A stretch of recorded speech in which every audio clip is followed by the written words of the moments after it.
Ladies and gentlemen, we're back with another Hardpoints episode. We got the break time boys here looking handsome as always. We got Merk, we got Maven, we got Crowder. Some of the best of the goddamn business when it comes to Call of Duty, streaming, commentating, coaching, whatever it may be. These guys are the best. Listen to them. Take it all in. Way to go, Maven. Follow them. The best. We're back, baby. This week, we're going to be talking about week 1 of stage 2, the results from the first weekend of matches, and a lot of roster changes going down within the Call of Duty League because some teams are just stinking that probably shouldn't be stinking. So you got to shake something up. We talked a lot about this on the previous episode, and Joey D was the guy who said, if you're going to try something, you got to do it now. And we're seeing it. I'm super excited to get your guys' opinions on some of the roster changes that are going down to see how much they can shake up the league and hopefully get some of these, mid-tier, lower-tier teams maybe to step it up a notch because there's plenty of talent to go around and there's teams that are just underperforming that probably shouldn't be, but very competitive league nonetheless. Can I get your opinion on something? Yes. Can you see the Discord? The chat? No. No, like my camera. Yes. Can you tell me how handsome I was as a kid? What happened to you? Look at that. Look at that head of hair. Dude, so this is what I said. What the hell? Today. You look good. I told him today that he was probably a big old D-bag in high school, right? Like, has to be. Can you bring that back up? Can you bring that back up? Has to be. What sport did you play? What sport did you play? Basketball and soccer. Just look at that. Look at that. Like that guy. Imagine this guy dunking on you. This is why he's so mean to Mason. It's because he bullied people. Listen, I wasn't the best person, but I grew up. Now I'm fantastic. And you still bully people. Yeah. By the way, I'm just gonna ask you guys a lot of questions this episode because you guys all know I was gone for like the whole week with personal shit. So I still have to catch up on the matches. All this roster shit went down. I have some work to do before I cast this weekend. So I'll probably be throwing to the experts quite a bit, but I love you guys. Oh, that's fine, dude. I realized you had your trip, and yeah, I was going. Yeah, for sure. So, how's my headset? Is it crooked? It actually looks. Yes, it's still crooked, but it looks better than it usually does. I don't think it'll be perfect because your head's weird, but it's actually. You guys want some Brussels sprouts? What? Nice, dude. Brussels sprouts. Potatoes. What, are you eating healthy now? I got them last night. They're still in the container. When's the last time you ate a sweet potato? I don't know. When's the last time you had a salad? Like last month, 2 weeks ago. Which one is it? 2 weeks ago or last month? Yeah, that was 2 weeks ago. Actually, I get in the mood for a salad pretty often. I have a rule. Every 5 times I eat Taco Bell, I have to have a salad. That's a great ratio. Yeah. Why don't you get a Taco Bell salad? I mean, there's lettuce on the tacos, so. Oh, there you go. That's close enough. Cool. So yeah, I don't know if we want to get straight into the matches that just happened. Thanks for that. I like that picture of you, dude. So what? Okay. One more thing before we hop into actual Call of Duty stuff. When did your hair start going away?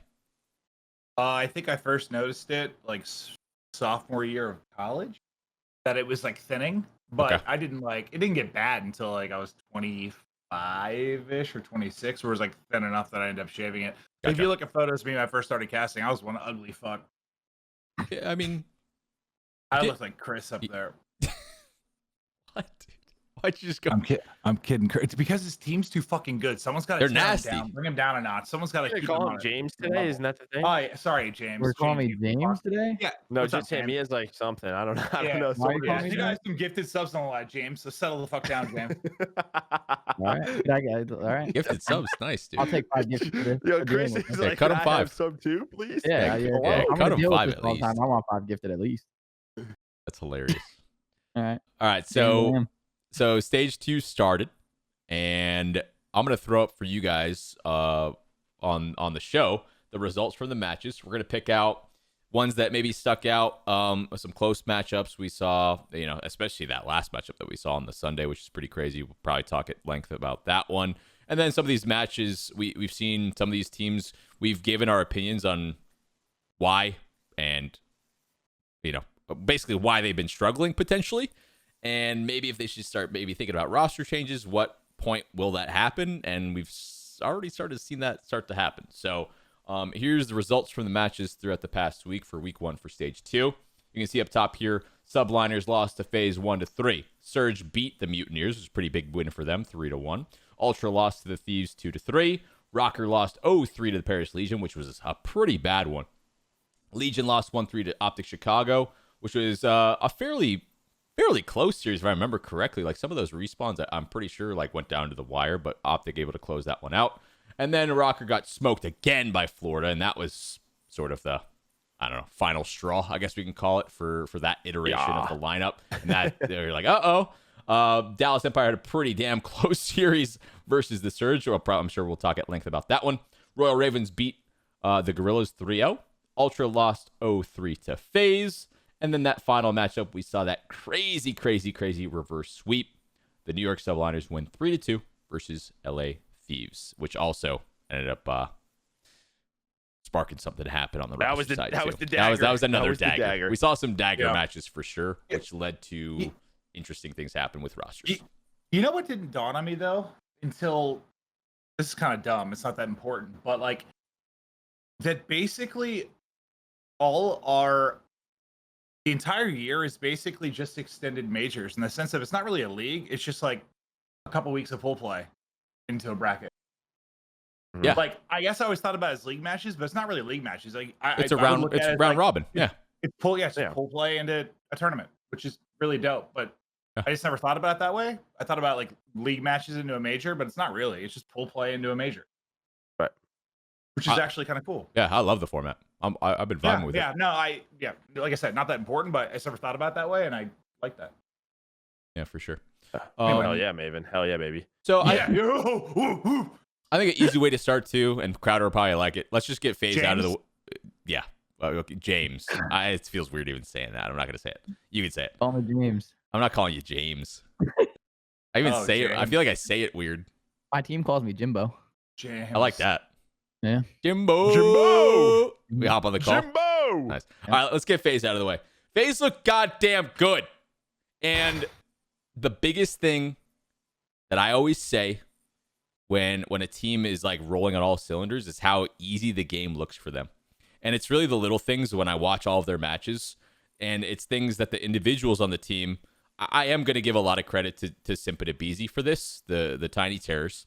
But it just seems like they're one step ahead in making every single life on the map so goddamn valuable. And what I mean by that is they're very rarely taking stupid one-on-ones. They're very rarely taking an ego chow unless they have like 2 or 3 dead already.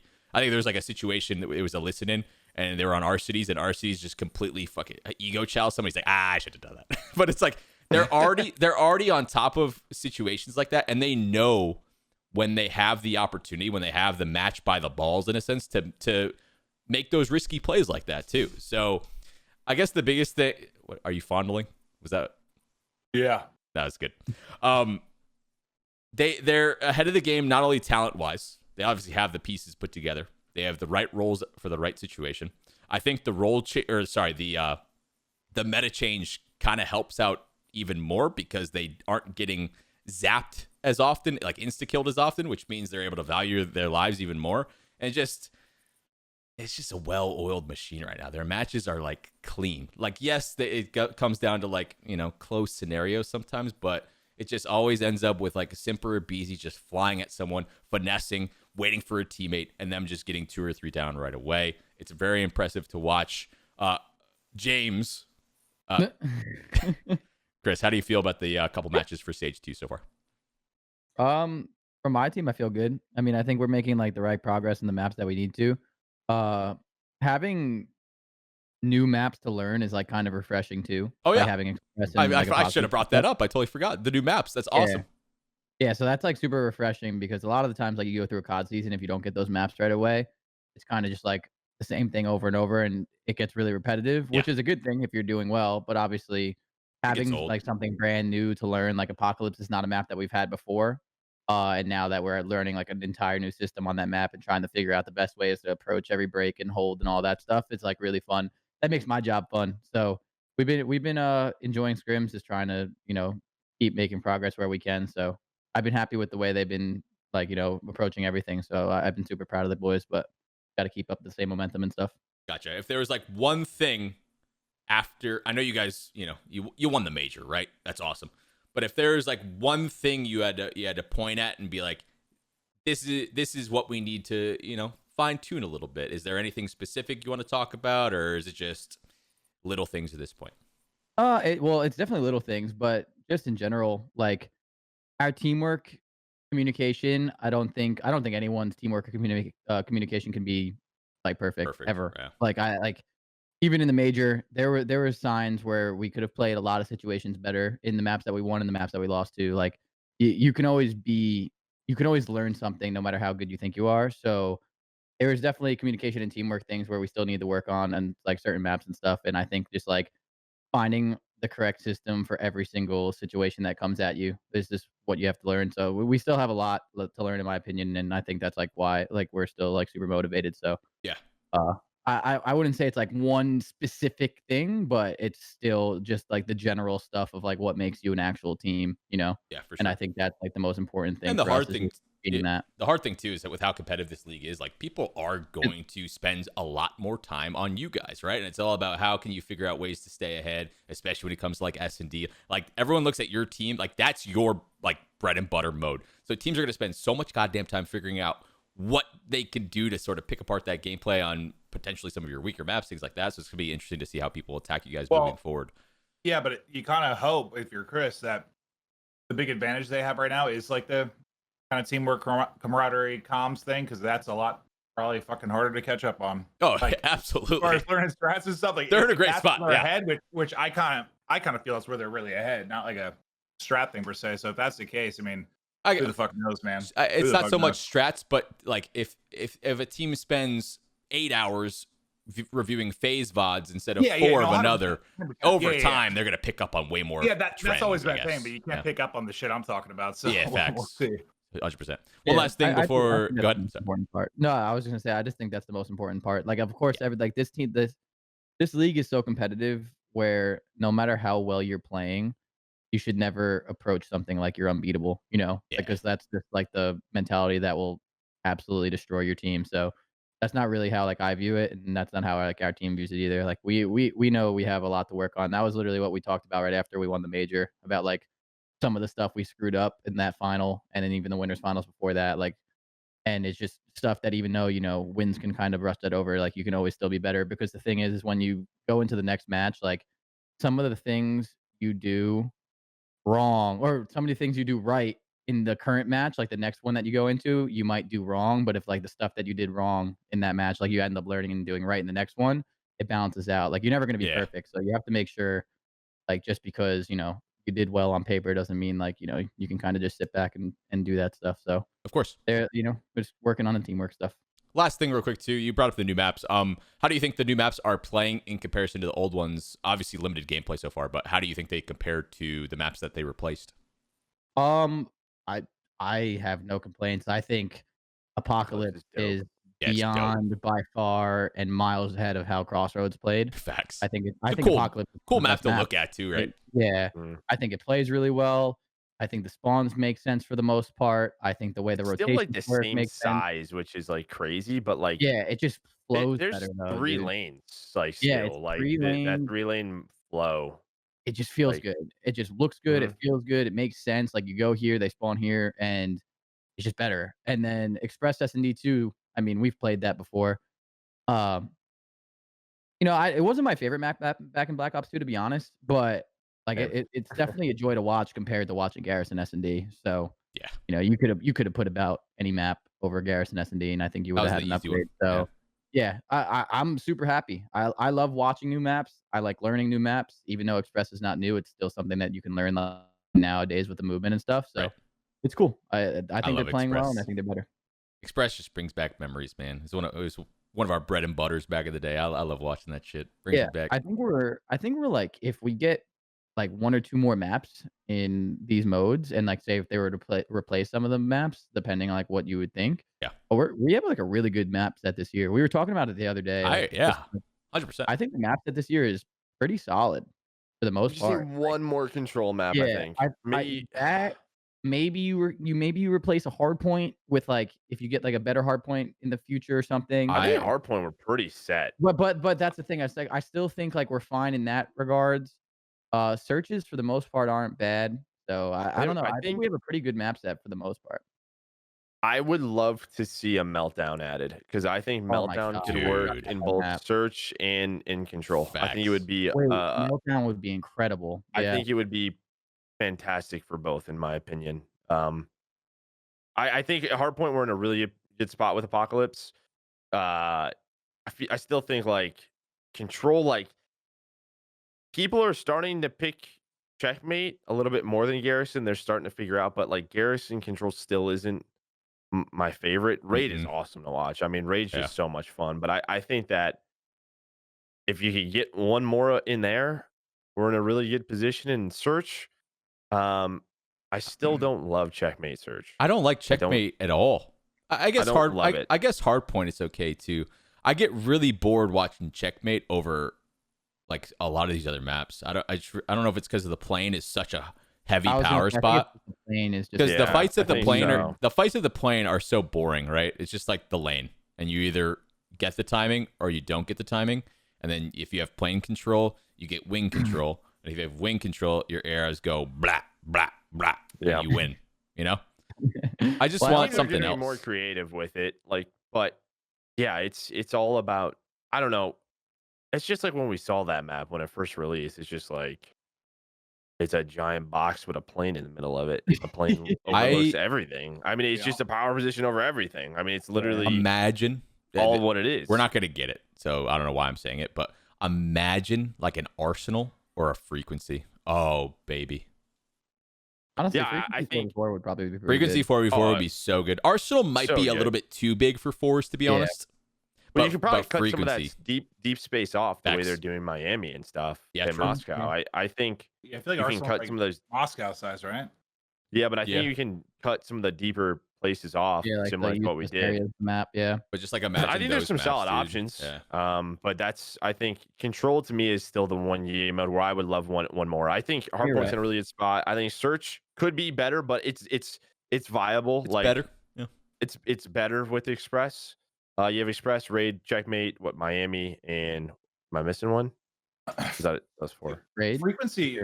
Raid Frequency would be dope. Actually, anyways, really reminds me of the Halo map. Now that I'm picturing in my head, Halo map, yeah. Yeah, it kind of reminds me of a Halo map. Frequency is so good, dude. That would be. I miss that map. I think Frequency would play really well. Yeah, he's so good. Okay. Well, Crowdy boy, thank you so much for your input on the maps. Your team so far. Your team's looking gosh darn good. Whatever you guys are doing, keep it up, man. Your coaching staff, your players, they're in the right headspace. That Toronto match was insane. That was probably the most dominant win we've seen all year. Yeah, like, Toronto lost full. Like they collapsed, and that's like they just didn't even know what to do. It was wild because I think it was on the control, like the reset happened, right? And you guys come out after the reset of control, the round 3. They just get and win the fastest round of the year. Yeah, fucking their faces. Do you guys remember? Oh you guys my God! Fans. You guys are World Cup fans, right? Remember that like Germany Brazil match? Yes. They got super hyped. Germany went up like 6-0 in 10 minutes. I couldn't believe what I was watching. That like it reminded me of that. Like they showed the fans and they showed the players and they were just like shell shocked. Like they're just like, what the fuck? That's I don't know. It's like what it reminded me of. So they outplayed them by 57 in 3 maps. That's a lot. That's a stat booster series. Damn. I mean, they're just, I don't know. And I know you guys were talking about like them, like other teams studying, but I just think that one thing that really stands out to me is their search, what they did in stage 1. They played every single search map. They played Express, and I know I talked to Chris. They blew like a 5-2 lead, and he's like, "Yeah, I wanted that to happen. Like we got to play more rounds." The Chris talk, Coach Chris talk. Yeah, you know how it is. We got to play more, whatever. But I don't. It's just got to be so tough, like vetoes wise. Like, well, pick your poison. Like, which one? Because when you play every single map and you can play it at a pretty high level, as the team going up against them, it's do we take away their best or do we not play our worst? And that's got to be a really difficult discussion for a lot of these teams, because when you say let's take away their best and they pick your worst, we saw some teams like look absolutely lost on maps. if you look at stage 1 major that they played for like the first or second time. Like they just looked horrible. The biggest And they thing got too, smoked. and this is where I mean, I'll bring up like my experiences, like when it comes to like map picks and stuff like that.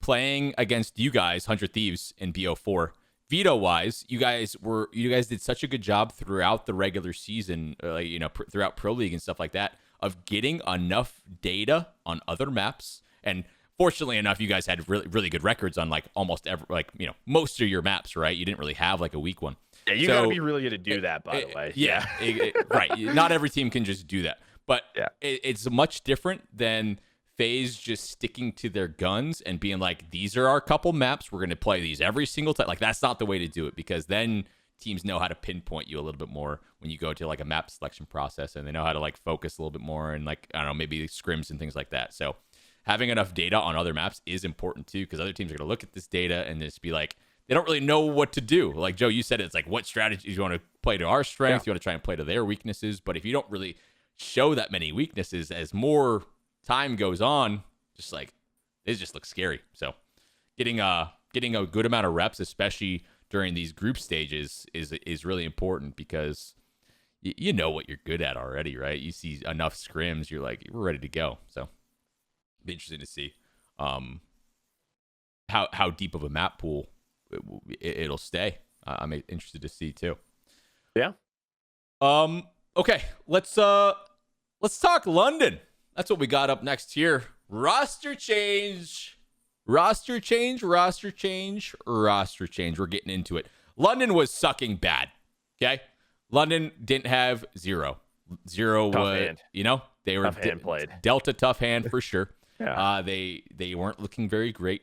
They had Parasite play. They had Zed play. Weird situation. Then they bring out PaulEx, rookie. Okay, they come in. They look pretty damn good. And then in the debut with Paul, they come out versus Guerrillas. I'm not going to pretend that Guerrillas is one of the better teams that we have in the league, but they're not a bad team at all, right? And they come in and they win in good fashion, and that's what stands out to me, right? And then I feel like we're seeing a better Dylan too, right? This is like, that's what I've been waiting to see personally. Like, what pieces did they have that are like elite? And Dylan has been sort of the guy on London where you're waiting for him to get back to full form. Will we start to see that now with this sort of combination? Yeah, I think like the most consistent piece for them has been Staaandy. Stats wise, if you look, Staaandy's been really, really good. Dylan and Alex were pretty up and down. Obviously, Alex dealing with the situation he had to deal with.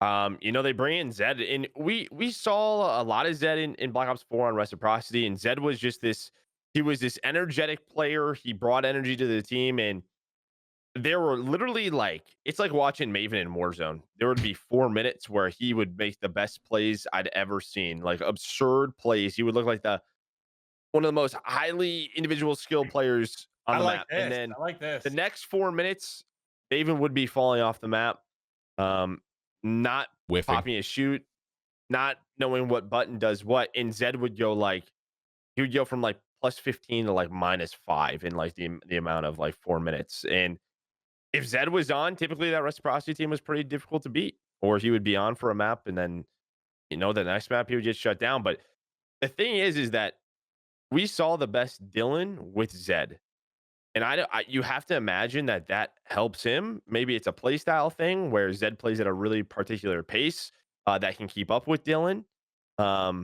Whether it's a confidence thing, sort of he brings that energy that Dylan is really looking for, because even last year we thought Jerd was going to be a good fit for them. It didn't happen. There was basically all these changes, but we never saw the Dylan that we saw in Black Ops 4. I just think in this league, when you look at the sub duos, London needs Dylan to be a superstar. It just has to happen. And I think we saw a better Dylan. We saw a solid Zed. Like you said, it's not the biggest win, but it feels like they're putting the pieces together, which is good for them. They finally have a roster they are maybe liking. and they can get better. So I'm excited to see what London can do for the rest of the stage. Absolutely.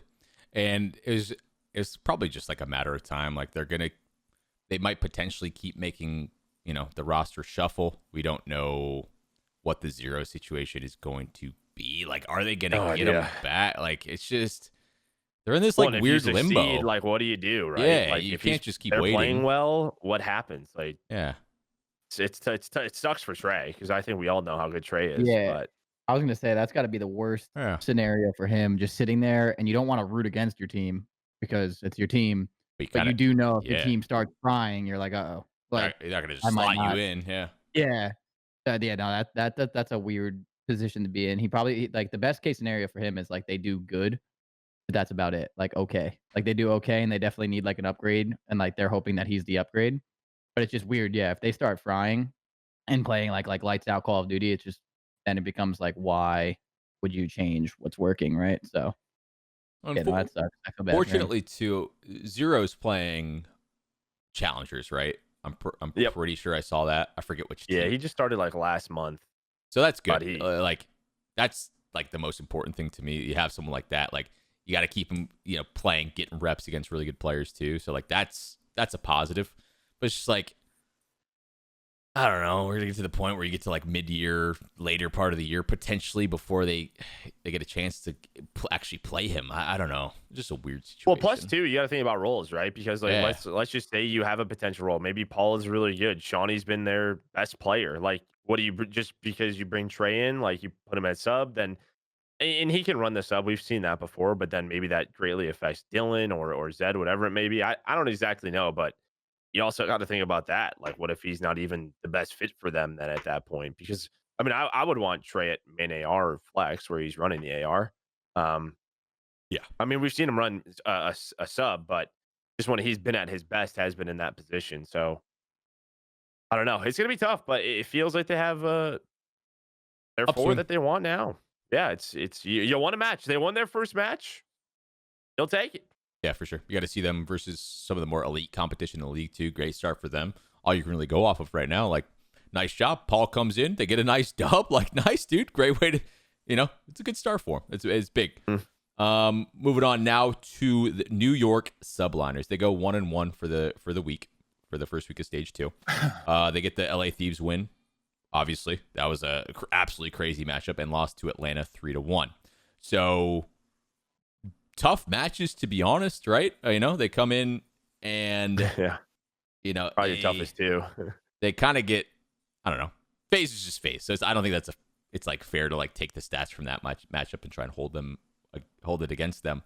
But they literally get the reverse sweep and make the Thieves make a roster change, which is pretty crazy. Like, unbelievable.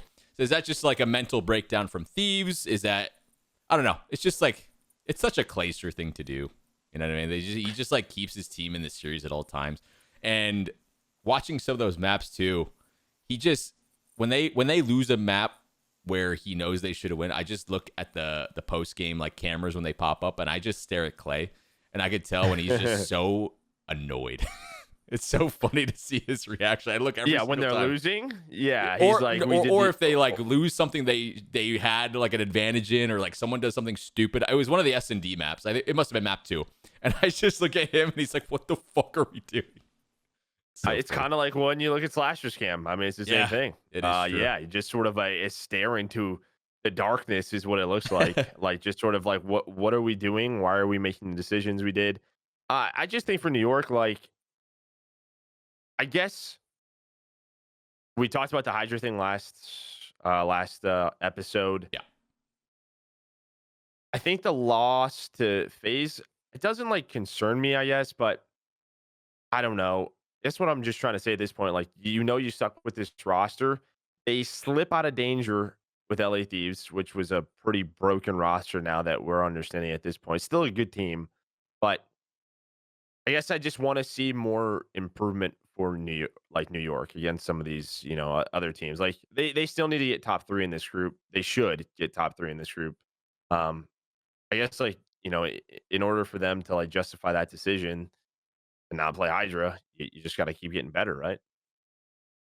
Yeah, you're right. It's like It's tough because you can't just assume they're going to always have just like a clean series, especially versus a team like, or should they have a clean series versus a team like Thieves? If they were that ready to make a roster change too, like were they in shambles already? Have they sort of lost hope? Have they chalked the roster in their mind already? I mean, kind of felt that way. No one's going to say that, but like, I don't know. Like, it's tough. It felt like, I mean, there was multiple like optic scrims where they rage quit. I don't think practice was great. I mean, they were, I mean, they signed Venom after the major as a sub. Yeah. I think everybody kind of knew. Like they're getting ready. It was just when. It was when. It was just the when point. Yeah. Well, did you guys talk about Kenny's tweet or no? No. We're not. We're talking about New York right now. Oh, Welcome I heard to the show. Well, you started talking about. I thought you were talking about 100 Thieves there for a second. I mean, we're about to transition to Thieves, so. Yeah, no, I was there. I was looking at Craft of Exile. I'm trying to craft a ring, dude. I got distracted. Nice, dude. Did you get your ring done? No, I'm not actually crafting. It's all like theoretical. Like you plug stuff in, you can see what you can get. Yeah, of course. Did you go through with it or no? Not yet. But I know what I need to do. You gonna talk about Kenny's tweet now? Yeah. Cool. Is it time? Yep. Yeah. Go for it. I think when we talked last episode we did that. I think as much as we were gassing like Faze's comms and stuff, I think Joe or I said like it's probably horrible with Under Thieves right now. And I think after their loss the other day, Kenny has tweeted out like our comms are dog shit or something along those lines. Did you guys see that tweet or am I making this up? I saw I didn't see that. I didn't see it. Yeah. He basically tweeted like our comms are dog shit. And I saw it and I was like, yeah, that's what I figured. Like as soon as shit's going south or they're struggling, I bet it's horrible. And I don't know if you pinned that on one person, obviously, but I wasn't shocked to see a change after that because I just feel like if your comms are horrible, and we always touch on how it's like the most important thing. Yes, you can improve it. Yes, you can fix it. As Chris can probably attest to from last year to this year, but sometimes I think that needs to be a personnel change. Like it just and we're never gonna be able to know, but like, how are they dog shit? Is it people not small talking? Is people not directing the play? Yeah, is people calling out like they want to, like they're fucking depressed? There's a lot of ways where you can hear comms and be like, this is just a vibe kill. Like you hear it on listening sometimes. We saw it. It was Toronto, I think, and I think Chance was casting, and he goes, I need to call my therapist after that listening. It was a Garrison Hardpoint or something, and I'm like, dude, like. Someone just needs to start talking like this and get the fucking vibe going. It doesn't matter. I don't know. And I think that's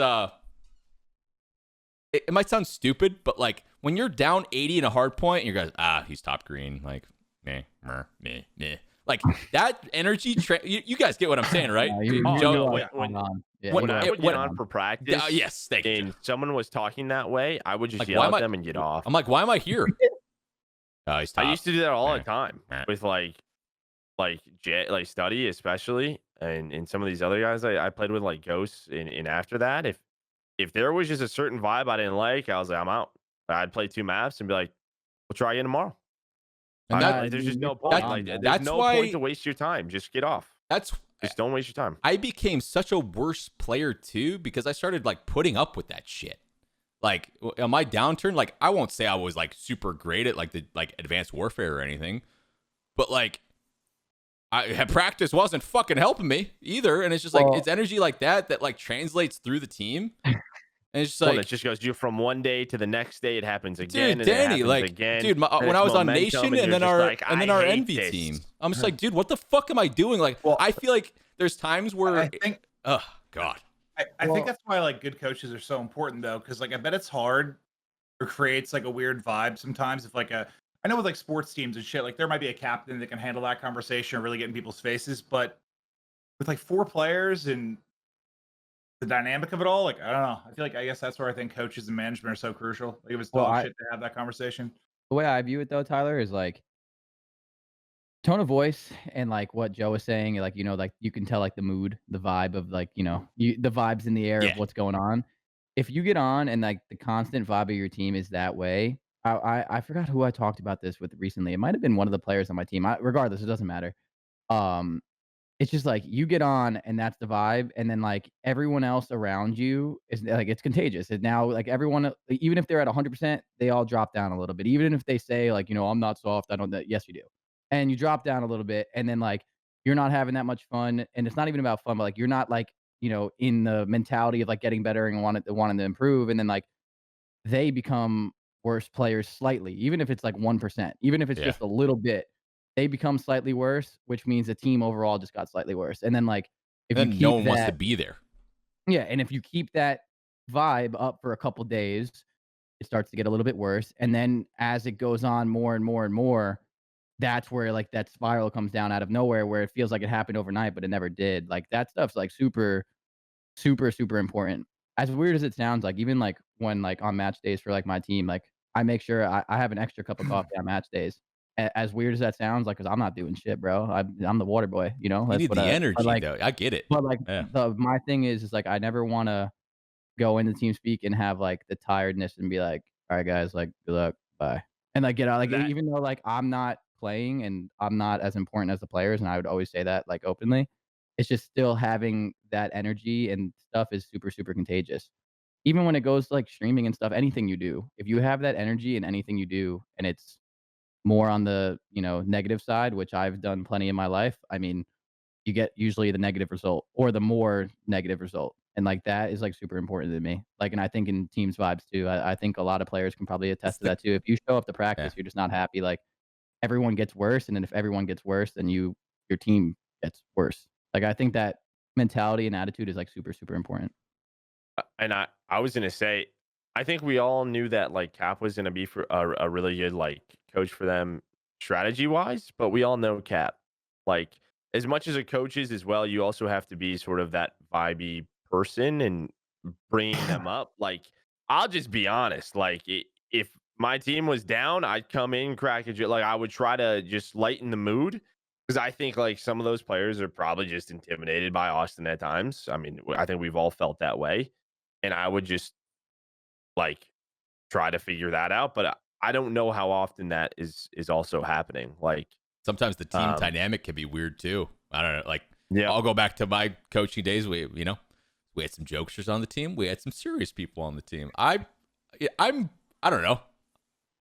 It's tough sometimes when someone has a certain mindset about a certain situation, trying to be serious, and then someone else is trying to crack a joke to lighten the mood. I don't know. Sometimes it can just be weird, like personalities that aren't meshing, and then you lose 5 maps in a row, and it's just like, yeah, this isn't fun. No, I get it. That's why just as much as coaching and managing is, it's you have to manage the people. You have to manage the players. And to me, this goes all the way back to what we talked about preseason with this squad, which with this team, we knew this could potentially be an issue with Temp. It has been in the past on some of his rosters. We thought it, and I just, at this point, I'm just wondering why, because they could have done the exact same thing now. The exact same thing now, which is pick up a Venom, a top AM player, is why not play Draza at the beginning of the year?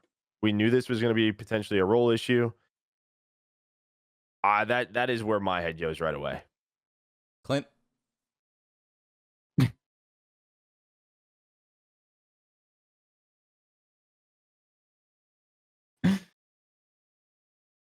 Hello? Hey. Oh, the chat told me to put a hat on because people were asking to touch my head. That's all I had. And you put on You your VR headset. Yeah, It looks good on you. You look like a robot. I like it. Anyway, but to touch on what like you guys said about Cap, I actually think I feel like it really depends on the team sometimes though too, because just to clear it up too, it's like good vibes, like the delusional good vibes where like everything's okay, like happy, like woohoo, like that's not like the vibe at least that I'm talking about, and I'm sure you guys aren't either. It's like the vibe of being motivated and wanting to get better. You know what I mean? Even if you show up to a day of scrims and get absolutely clapped, like 50-point club, the 150-point club, like you're just not having a good day. Just like the nonchalant, like, oh, whatever, just scrims and like that stuff, like that vibe, I feel like is like what I'm talking about. Like you want to always like the being motivated and having that kind of attitude is like super important. Sometimes that comes out in rage, like with Slasher, for example. Like when I coached him, like there'd be days where you'd have bad days, and that vibe would come out in the sense of him, like getting on people for doing the right plays or making the same mistake over and over again. Like that's still sometimes not a bad thing. It just depends on how it's managed. So like with Cap, like it really depends on the team dynamic because sometimes you need the coach or whoever it is needs to be like the person that's doing that. Like last year, I did that a lot more than I do that this year. You know what I mean? And it's Right. just because it's a different team with a different roster where Alec does that a lot, where he starts, making sure everyone like if a BZ does something stupid, he's making sure that's said like right away. And like so it just becomes like how your team is acting with like the dynamic of that. And I also think like I'm sure Cap could probably even attest to it. Like the more he coaches, the more you kind of learn Yeah. about like that He as hasn't been well. Like coaching I very think long at all. Yeah, I'm sure. exactly. Like Yeah, I'm sure like the he learning has curve. probably already noticed like little things like that too. Because It's managing I the think the more what you personalities. do, yeah, even though you're not playing, there's always something you can probably do to get better at your craft. And I mean, Cap's so smart at everything he does. I'm sure he's already noticed that. So like, it Some really of the just sports depends take on. horrible. It just depends. It just depends on what team you have. So I'm sure like he knows that the best. But yeah, that's just the one thing I'd like to clear up. Yeah, just being like delusional vibes where it's like everything's okay. No worries. Like this is fun. Like that's not really what it is. It's like the vibe of being motivated and stuff is like super important. Right. There's Good obviously point, Chance. like a line to Thanks, that Maven. you don't want to cross of just being delusionally like positive, like, oh, we're gonna be fucking Yeah, great. It's they like when gotta have someone's some going the wrong realistic way every view fucking there, time. yeah. All right, I totally get it. Mhm. So yeah, the whole reason we're bringing up these points is like the comms are bad. It doesn't fall on one person, and Never. it's just like is one roster change going to fix core issues like that? Is what I'm really curious about. Anyways, Temp is out. Thieves bring in Venom, right? Mhm. Do you guys have? I don't know Venom at all. So it's He's like really He was good. on Westar. They Yeah, won like I the knew first that, like but like 3-4 events. 3 or 4, yeah. so he's gonna come in and be an SMG, I would assume. Yes. And he's- then and then I also heard too that TJ might be running flex. And the scrims I watched yesterday, Kenny was still running it. Kenny was still running that was flex? what they Okay. said they said that like in the video Yeah. that like they were maybe trying it out, which I mean, I don't know. Maybe it could work. I think Kenny would be I have better no at flex idea. than Teach. So I think I agree. I'd stay with that. But Maybe they're just trying to get Tej in a more like statty role. Like maybe they just want him to put up more kills or something. yeah, We for always sure. talk about how Tej like is that entry guy. Like maybe they want Venom to be that. Yeah. And then try to Venom could activate definitely Tej a do little. that. Let the rookie Like, do it. Go Venom, first. Venom is very good. We used to scrim him a lot, and we have played him a lot. So I've actually watched him play quite often, and I've said it. My assistant coach and like our roster said it. He's a very good player. Like he's definitely someone that I think you bring up, and I think you see him in the year, like in the CDL for the rest of the year. Like no matter what happens, maybe it doesn't work out perfectly with the team, but I think you'll see him in the CDL for like foreseeable future. I think he's very good. I think if you think about like who was maybe involved in that, like if it was Eric or Mud Dog or whatever, I mean they were pretty good with it last year, right? They brought in Draza, and he ended up being a beast. I mean, pretty much every young player that's been like scouted or picked up that's come into the CDL so far. I know it's only been like a year and a quarter, but kind of everyone's been solid. Has anyone come in and like not been? Not really. Spart. Maybe? Yeah. I feel like I'm probably missing somebody else, but I feel like for the most part, like everyone's been pretty good. I thought Hollow was pretty good. Solid. Yeah, they both played pretty well. Yeah, they both played pretty good too. I thought like that's why I said like I thought like Draza earned a spot this year. I Like, thought he did too. I wonder why. I wonder there must be something we don't know or something more to it. I don't know. Because they would be in the same position. You'd be in the same position of if it didn't work out. We all thought the same thing. There could be some role issues. There could be some personality issues. They'd be in the same position. You would just probably get Venom or another top sub. You'd be in the same spot with Draza or without Draza, yes. But yeah, there must be something because I thought he played pretty damn well last year. And maybe he turned that team around. Not really great at this title or something, but like I feel like It's not usually the case with any good COD player. No, Pretty from much what I've heard, he's self actually title. pretty good. He's been playing pretty Yeah. well. He's been I on haven't like really, he's been on like the yeah, top like challenger Yeah. teams.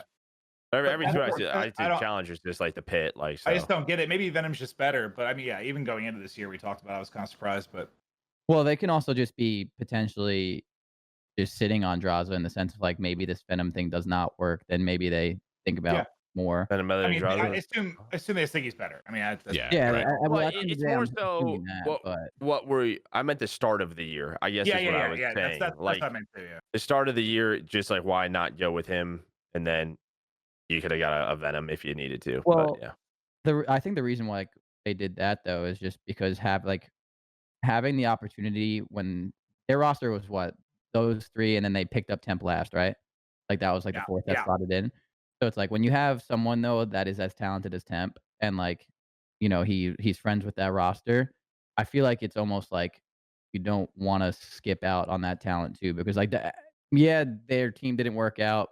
Temp hasn't played like probably to the best of his ability, in my opinion. I think He he's could have like, made another team a lot better too. but Like, he's we're not also worried about like, Draza don't doing that. get this mistaken. Temp is a very, very talented Call of Duty player, Yeah, like extremely 100%. talented. So Yeah. it's like, yeah, maybe they butted heads. Like, we have no idea what happens behind the scenes. Like, maybe they don't agree. But at the end of the day, like passing up a talent like Temp is a very, very risky move. So like, maybe they thought of it that way, where it's like, hey, like if this doesn't work out, then we can go do X, Y, or Z. Like I don't know, but Temp's almost like too good to pass up on, in my opinion. Well, I'm thinking about it. Like if you pass up on Yeah, me up, Draza, baby. good chance he's not going to be on a team. You pass up on Temp, good chance you're fucking playing against him in the league. And I don't think you would have been. I don't think you would have I been. think so. Maybe not. You know.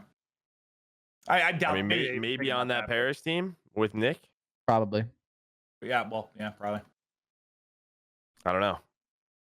I think the reason why like a lot of these changes are going to work too is these younger Maybe. guys, these rookies come in and they just kind of respect the leadership more. And this isn't Work to say, hard, yeah. this isn't to say like the people being replaced didn't, but it's just different. Like Temp has his own way of doing things, right? He's friends with the guys on the team. It's a different dynamic. Venom comes in and like Slasher's probably gonna just tell him what to do in a lot of scenario. Like I think it's just gonna create like a different culture, and someone that like comes in like that, like he's gonna work harder than everybody. Well, you would assume, right? So to further your point, it's like this has nothing to do with Temp because I have no idea if this was the case. But you like what Maven even said, most of the rookies that come in and do pretty well in the league is like 95% because of their attitude. And it's not, maybe it's not even sometimes like their attitude of just like having like this great mentality, because some of them probably don't. But the hunger that is in the amateur player that like signs that CDL contract for the first time, probably for like a minimum too. And it's just like, this is my chance. That you can't replicate. It's very hard to replicate that feeling when you've been a pro for 4 or 5 years. Facts. And that's like kind of the difference, where it's like Venom right now, I'm sure he's probably sitting playing Call of Duty right now saying like, holy shit, like if I can't play my fuck best this Call up. of Duty right here, like I'm in the league. This is what I've been these guys have been playing in the Challengers League now for 2 years or 2 plus. Like this is it. Like this could be it. And then like say he does well, then he signs a big contract in 2 years or something like that. You never know. Like this is a life-changing moment.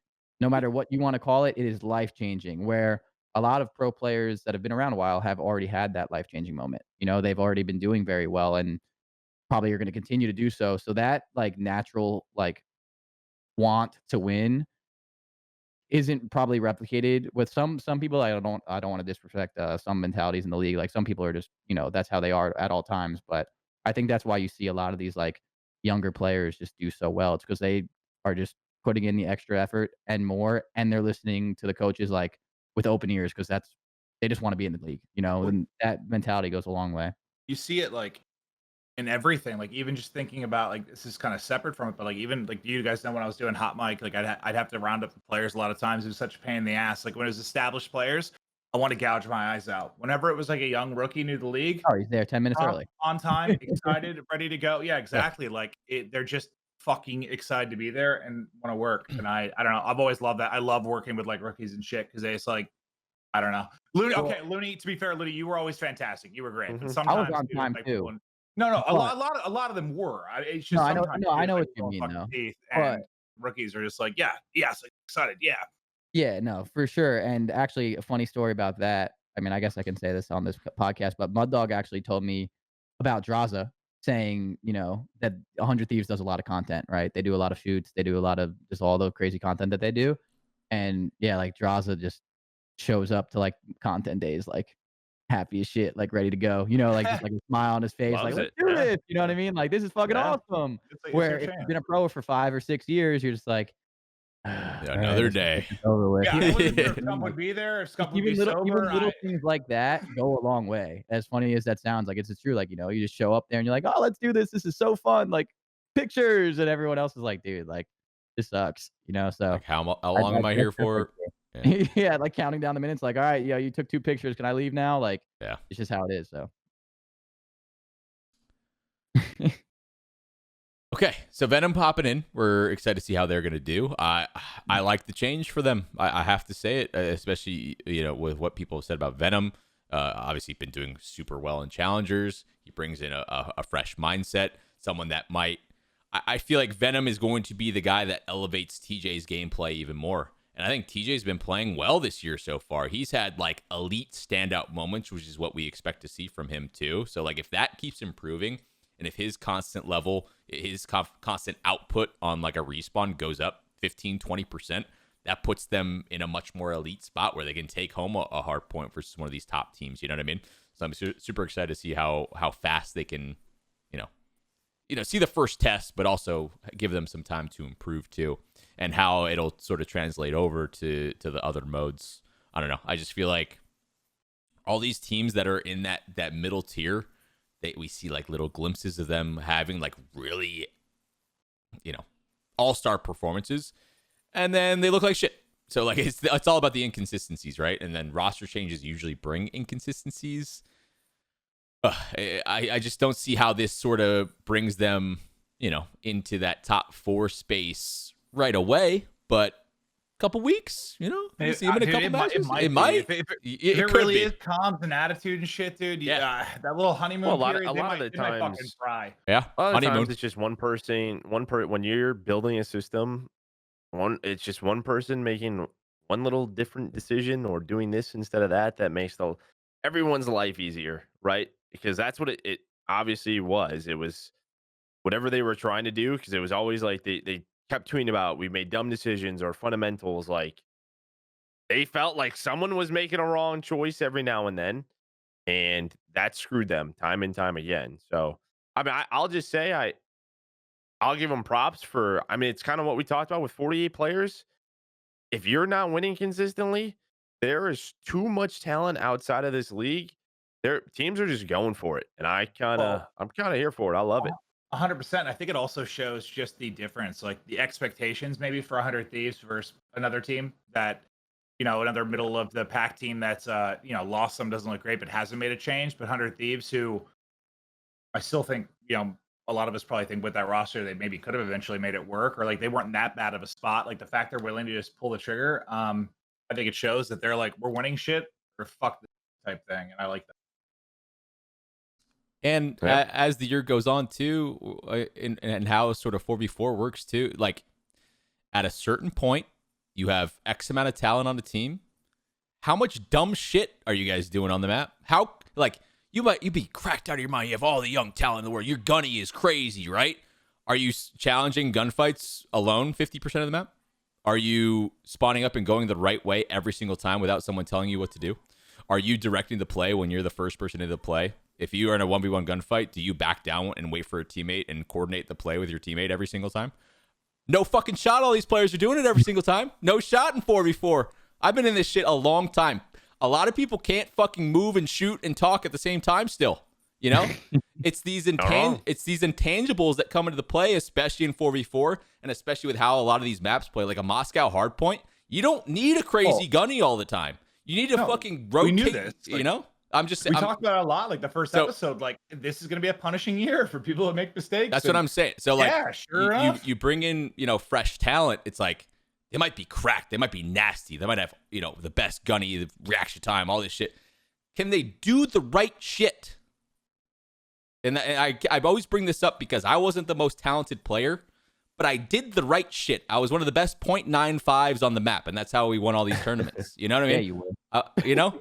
How do you make every single life matter and like create an impact? That's why Faze is scary because they're smart crackheads, and usually that's not always the case. Smart crackheads. Crackheads are smart. Exactly.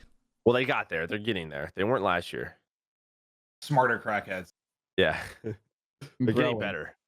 Well, they'll Growing. probably finish high school stuff. So yeah, I like the roster change. I think it's going to benefit them, but it's just like you got to buy into the system. These teams need to figure out how to limit the inconsistencies, and you limit inconsistencies by creating like good repetitions in practice and making a system for people to slot into.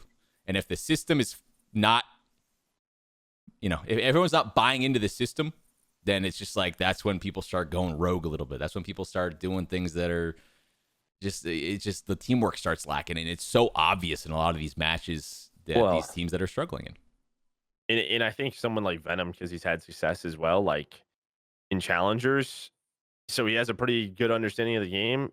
He might be able to fix that system as well. Be like, hey, like hopefully he has the confidence to sort of be like, step up and be like, well, this is dumb. This is dumb. Like what you guys are doing is wrong type thing. And I'm sure 100 Thieves isn't far off of a system, like, but he will have that other perspective of maybe doing something different on the map.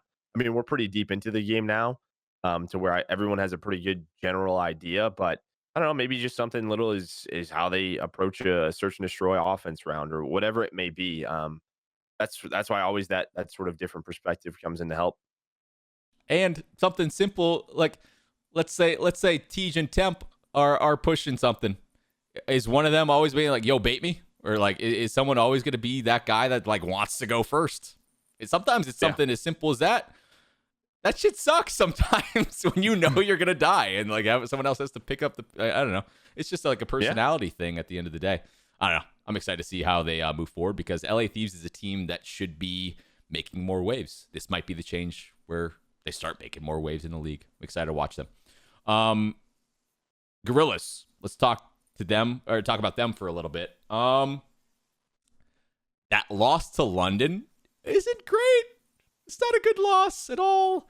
So we've talked a lot about roster changes, and it's like, we've seen other teams do it. Teams that we would say, if they didn't make a move at all, they were better than the Guerrillas. I think we can say that pretty confidently.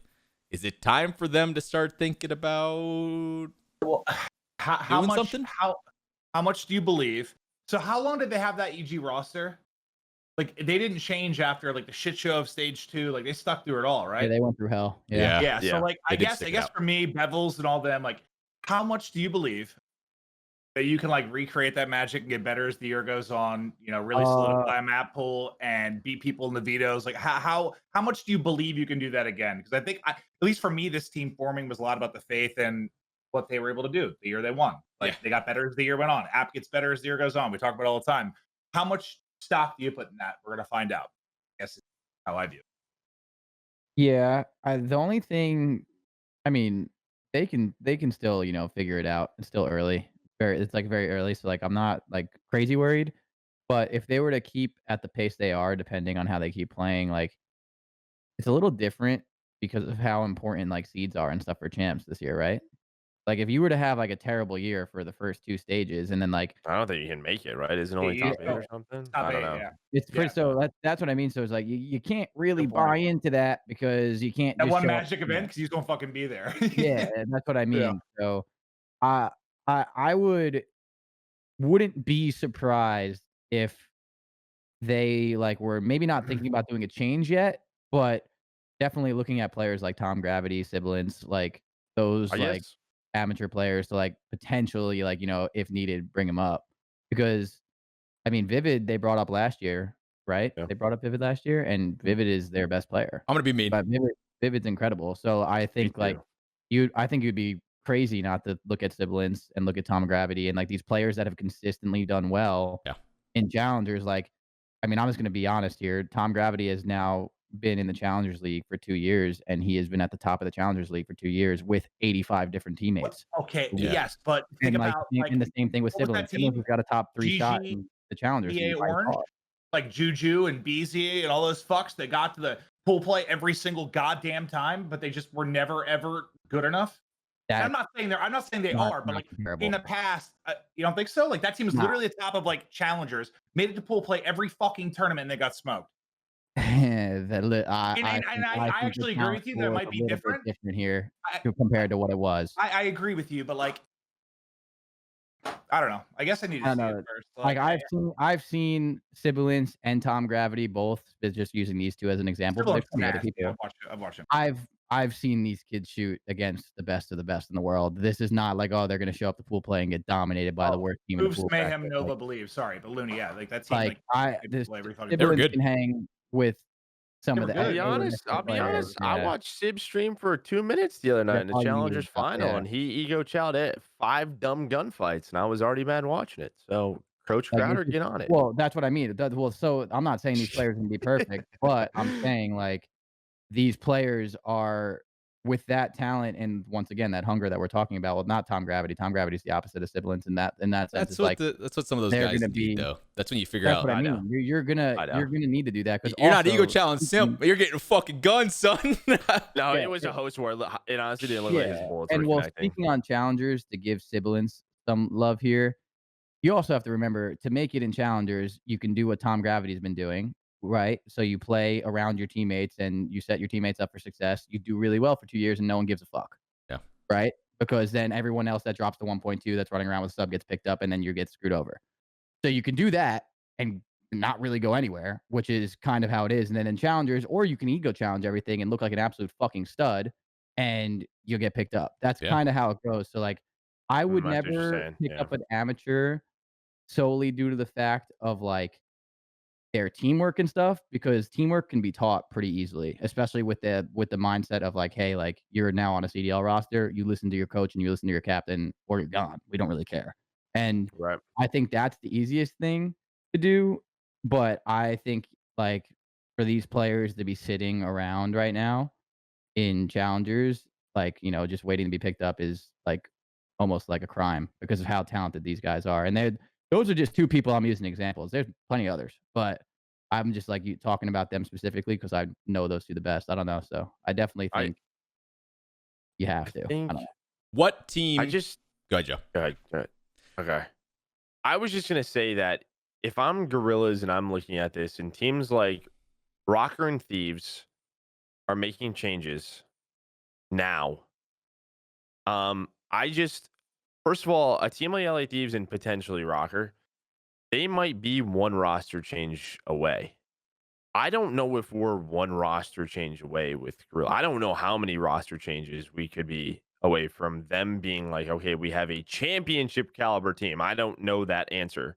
And that is what kind of like, do you give them this whole stage and then rock it out? I mean, it could just been a bad match. You know, they beat LA Thieves, but I mean, what they get, like top 6 at the first major? Is that what they got? Whatever it was. I just don't know when it's time to how long you give this roster, because it doesn't look like they are getting better. It's like they showed a good match or 2. People figured out they're good on raid on 2 game modes, vetoed that, and now they haven't looked good since. Yep. They won 2 matches where they won both raid, search and raid control. Since that point, they haven't played it, and they've lost every single match. Look through the table. They lost. I was gonna say London was like the only team if those 2 teams played, like Guerrillas has a pretty good shot of beating them. They lost 0-3. What team are they gonna beat? What team are they gonna beat? Can you guys list one? I think on the Guerrillas topic though, I think like a lot of the times, to be honest, like they show up and they have to play like their best Call of Duty on top of everything else. Like they can win, but that's what I mean. Like they rely on showing up, and that's like that's the scary thing in this league with how good every team is. Even for us. Like if we don't show up, we lose. It doesn't matter who you are. That's the thing. So it's like you have like they really really rely right now heavily on other than Vivid for one of the other three to play really really really good, which is more than capable. Like, but they have to do it, and like when they don't, it's kind of tough for them to win right now, and that's kind of where we go back to like the amateur thing. Like maybe not sub in an amateur, maybe give them a couple more chances. Yeah. But you got to keep people in mind. That's just like how like the world works in like the competitive Call of Duty world. So I don't know. We'll see though. It's also hard it's just so hard sometimes also without like knowing what's going on behind the scenes because there could just be so much more of like how their practice is going and like it's just shitty. And like maybe has nothing to do with like showing up and stuff, but like they could have an 80% win rate in scrims for all we know.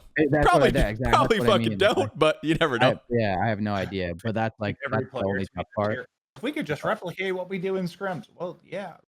But that's also, I mean, that's also what brings the best of the best, out is like 100%. When you do it. Yeah. That's what I think I said last episode. I still think it's like, whether it's just the adrenaline or whatever it is, like sometimes, I don't know. I think people are too. It's just like, they have a good and smart coaching staff. And then like Joe, you brought up the point, like you see Thieves, you see Røkkr, like these like prolific players are like they're making moves. It's not like even a disrespectful thing. It kind of just is what it is at this point. It's like you see what's working, and you just needed like a different point of view or something. I don't know. I'm just saying, if I see this next week of matches, I don't.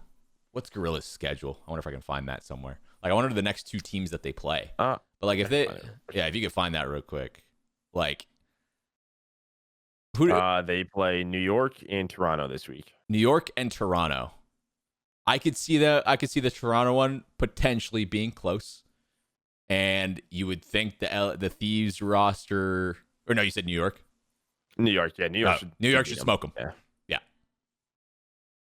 So, I guess if I see them come out versus Toronto, it's another wash. I'm just like, okay, I'm over it. You guys on the same page as me or no? Yeah. Here you go, Joe. You go. No.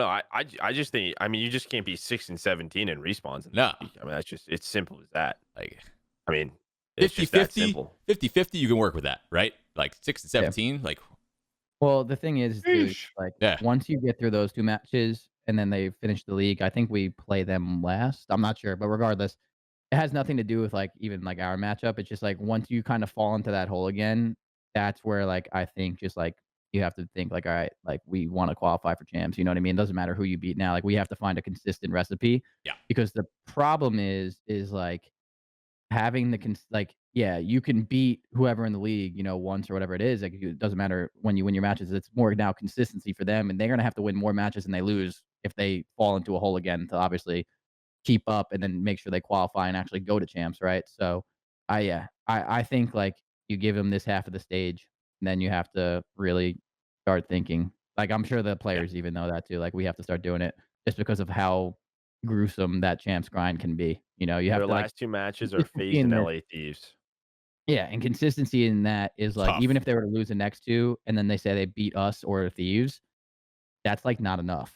You know what I mean? Because of like you need to win the other matches too to like get like there. So like it's making sure you're not, only pulling out like one win here and there. It's like you have to do more with like your roster and you have to be more confident in some of those matches. So I think they probably know that already. Like I'm sure like it's kind of obvious to realize. So I'm just curious to see like what route they go down to. I'm worried if it goes wrong. This is obviously a big if. I'm worried for like a lot of like our long-standing vets, bro. If you're on a bottom half team and you're not performing and you're getting paid a crazy high salary, nothing catered towards you at all to keep you. It's like actually pretty scary to think about, When Guerrillas last year, they weren't afraid to make changes. I mean, they made the most roster changes out of anyone. Just think of running one of these franchises. Just pay someone a min. Give Tom Gravity a min contract. You probably, you know what I mean? Like 100%. we're gonna see so much turnover. I feel bad for like a lot of our long-standing vets. Like they have to.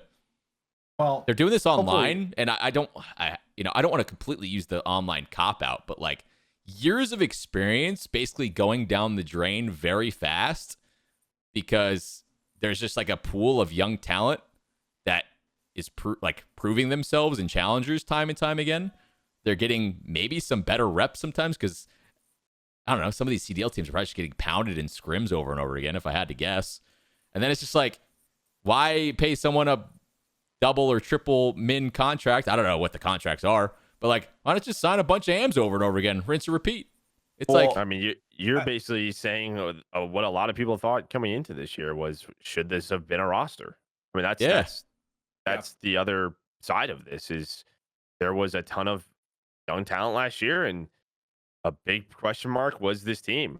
Like this was the safe route. This was we're going to sign a team because they had success 3-4 years ago, 3 years ago, whatever it was. I mean, that's what it was. Well, and also, like, I think just to address TeeP's kind of point, like, I think there needs to be more teams, and we need to expand after this year. Like, I guess that's what I'm saying right too. Now, yeah, there's not enough teams. I mean, I'm trying to think of what to compare it to right now in like sports or something. Maybe like fucking F1. There's like 20 drivers in the world, but like every other like pro league has like 30 teams or whatever it is. That's what it is. We're just not there yet. Obviously, we're in the infancy, but like I think that's why it's a little scarier than maybe it. Oh, definitely. It should be. But part of me loves it because it's like it's just so stacked, which is great. Like I want the competition of it, but it feels shitty to me. Point. There's let's say apathy has a bad. From their POV. Let's say apathy. Well, you better make a contract and talk to a fucking lawyer. Make sure you're getting paid. Yeah, of course. Like the logistical stuff. I guess my point is, apathy is someone that I would bet on long term, and he just might not have the chance to do it potentially. What if apathy just gets dropped next week, and it's someone like App who has like years and years and years and years of experience? I mean, I guess I'm trying to like put myself in these guys' shoes, where it's like you're an established player. Everyone has a respect for him, and then all of a sudden, boom! Yeah, like you get what I'm saying though. Doesn't that suck? Yeah. Doesn't that suck? No, it does. It does. I get it, but I guess I always think whether it's with money or whatever, like I guess I just think competition is healthy for the most part. I know it sucks that it's online, but like the more pressure on people, the more they have to perform. Like I think competition drives everything up. So I guess I kind of love it. But I get from a player's POV it being scary, but I guess from my POV, it doesn't matter. I want it as competitive as possible. I just think the best players playing, like whoever's playing. I don't think a constant churn of no name. I don't want to say no names. That's fucked up. Like I want to give respect to the AM players that are dominating challengers. My bad for saying that. But this constant churn of like challengers players isn't it either. Like I don't think it's been that crazy. I don't think the churn's been that wild. The amount of roster changes in 2 years. Are you saying, TeeP, that like it sucks because a fucking week in the past? That's not good. Is my point. No, but like, sorry, Joe. Go ahead. I'm asking, like, are you saying it sucks because like the last couple of years they just haven't been able to play on LAN? Is that it? I guess like how much time? I don't know what I'm trying to say. I guess my question to you would be like, if this was on LAN, is there different results for them? I don't know. I don't know the answer to that question. No, there's not. I would probably say no. Yeah, probably not. Of this league. I don't know. So I don't know. It's tough. I mean, I know what you're saying. I think what we're saying is because it's so difficult career, dude. You had a bad stage. You're fucking benched for the rest of the time. There is the opportunity for like more expansion, so that there is more spots. So these guys, if they do get dropped, can come back. That's what I was thinking. I was thinking like, if that were to come to something like that, like of course that would suck. Like. But I also don't think it would be the end, just because hopefully, if there would be an expansion, I think those players are pretty good. Like I think like they would find a team and still be around there. You think those four? I mean, I think maybe App. In Vivid. I don't know if Silly Assault would. I'll just be honest. I don't like. I think like, what with four. Say if hypothetically it was 16 teams. You think 4 more teams? You don't think they would? I'm hoping one. I'm thinking 2 of those teams are probably European.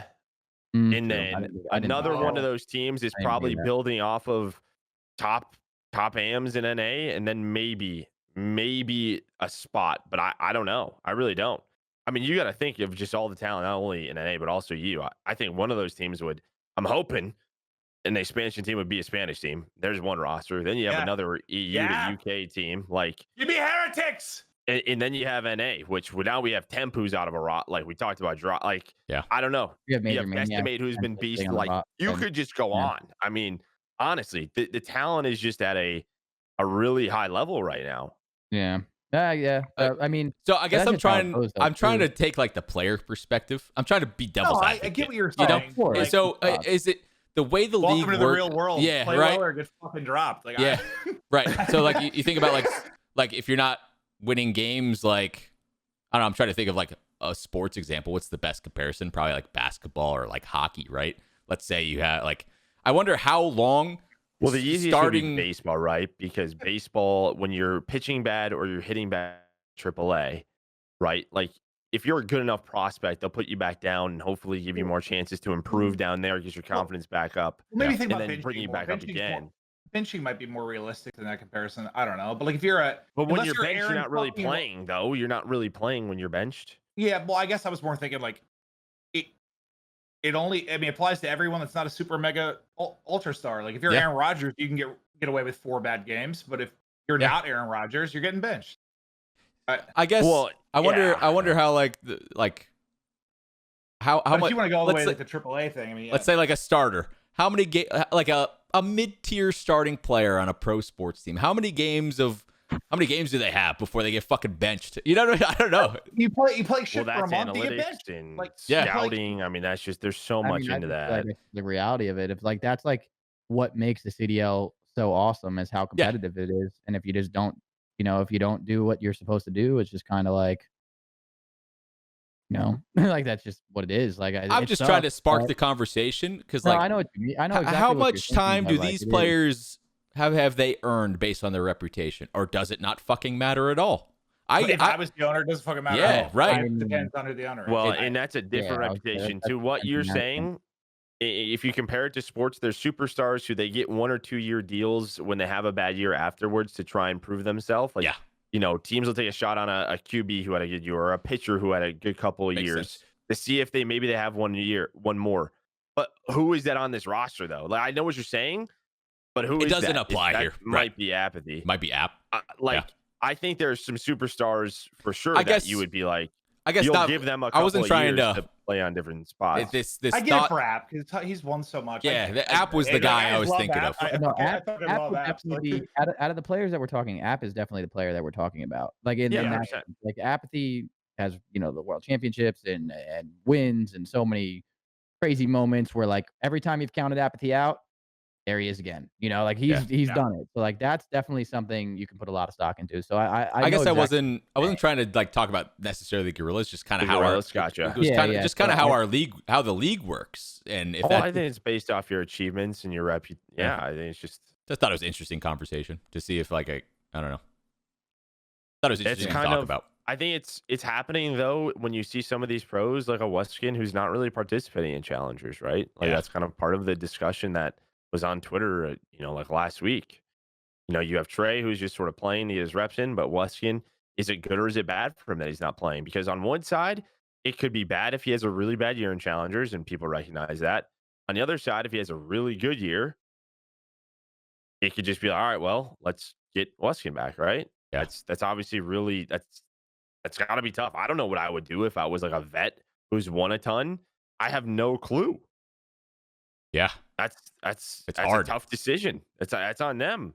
Do you maybe have a friend who can? Yeah, the friendship league. Yeah. Like, do you have someone that you can rely on and be like, hey, Got give me you, bro. one more shot. Like, Got give you, me bro. a stage. Like, give me a stage. Maybe that can happen. I don't know. Yeah. I think we're at the point where another 4 teams. I think we're there for sure. I think it would Yeah, I work. hope I think they would have this year if it wasn't for COVID. I don't know for sure. I'm not speaking on part of the league. Yeah. But I think they would have. Like I know without question they could have had more teams for year 1. I know without question they could have added more teams for year 2. Like there are people with the money that want in without fucking question. So I think it is just purely because of it, we didn't get a good enough chance to build the brands the first year, and then with COVID stuff. Like I don't know. I think it'll happen. We're still on year 0.75. Yeah, right. Of course. Like, Yeah. Yeah. I was more. No, it's you a guys good get what you guys discussion for you guys sure. get what I'm trying to say. So I think we're all on the same page. No, for sure. I get it for sure. But Yeah, I think It's gotta tough be when cutthroat. Your It's bottom got- 4 teams are cut from champs. I mean, that's the goal. That's the goal at the end of the day. For all these franchises, you've invested to win a world championship. That's it. Facts. Yeah, I mean, it is a lot of money too. You gotta get it. You gotta figure it out fast, right? And if Gotta do it. if that's the best strategy, to like, you gotta plug people in. Plug it. Okay. So sorry to spin off the conversation a little bit. No, it's fun. Roster changes. It's like I think of like people with these It's a good one. like long careers, and it's just like, oh well, he had a bad stage. Bye. I don't know. It's just like kind of how it needs to be. Yeah, happened to us. You know what I was thinking of, It show? did. What's the show you told me to watch? The soccer show? I was thinking about That last time, yeah. I was thinking about the player. What was the guy's name? The one like the older guy, and he always had the young guy on his heels. I don't know. I kept thinking about that all the yeah, I time. know what you're saying. Yeah, the I can't think captain. of his Yeah. name. God, that show was so fucking good. Yeah. So we were talking But he Guerrillas. was old. Yep. We were talking Guerrillas. Let's move on to Toronto now. So they lost to Thieves and they lost 0-3 to Faze. We got our first look at Insight. Obviously, we saw the roster change go down. Methodz getting benched for Insight. Insight comes out, has a banger of a series. They don't win it, which sucks, but like the guy looks insane. He had 18 and they lost round 11. I don't even know how that's even possible. Like, it's wild. So I guess what I'm curious to see over time is it's a main AR change. And what's my point here? Like, main ARs aren't that different. Is that kind of messed up to say? Well, yeah, I think the impact of like what a sub player could do and what you're seeing with like Staaandy being brought on and Venom, that is where a lot of the movement on the map, it makes your AR's life easier. And your main AR role is simple. You go to a spot and you try and put out as much damage and preserve your life as much as possible and create lanes for your subs. It sounds simple, but it's not. Subs are getting smoked. It's not always simple, and we've watched some ARs, even top ARs in the past, not go in the right spots and ego chow everything. Like it. There's more. It's easier to replace that. Here's my point is like, a main AR switch. If if I don't think it's gonna change that much. I don't. You don't see anyone in their career go from being a main AR to a cracked out sub. That's for sure. You see it the other way around. Yeah. There's a reason for that. So are you saying you don't think Methodz should have gotten benched? I guess I just find the whole thing kind of weird. My point is if someone like Insight can have a fucking banger series like that and still lose, then it's too early to judge. It's too early to judge. I mean, I just to your point, like run to the bathroom real quick. I didn't see Methodz really playing bad this year, and I think like a lot of their issues like in their games that probably like even sometimes like their teamwork just looks like their communication's off. Like like they're pushing one by one and like subs not waiting for each other, and like that happens with every team. So I don't know. Like Insight played well. Insight's great. Like this is no hate on Insight. It's not a knock on him at all. I think he's incredible, and like. But I just don't know if Zin was really doing anything wrong. I didn't think like when I saw that Toronto team, I was like, wait, what? I never thought once in my day, like, damn, Zinni's just not good anymore. You're like, he's just not cutting it. Like that. Seriously, I just never really thought that. And then when they made that, I was definitely surprised just because I feel this is speculation because I don't know practice and all this, but I feel like a practice is very important. And when like I would hear their listen-ins, I would just feel like Methodz was very vocal. Like you call out a lot, like say what's going on, say what needs to, like I feel like Zinni was pretty vocal when he was playing, and then watching him get benched after that, when that potentially could have been like a main issue for them, was like kind of weird for me. But yeah, that was the only weird part with him, because like the listening when they played against you guys, I'm pretty sure it was the hard point, or was it hard point or control? I don't remember. It was a Garrison. I remember that. But like that list, like if it's a comms thing, like those comms sounded awful, bro. Like I know that like things weren't really going right for him. I didn't hear it, but chat, you guys know what I'm talking about? That listening? I had it muted. You guys heard that listening, right? I think you're right. It's pretty bad.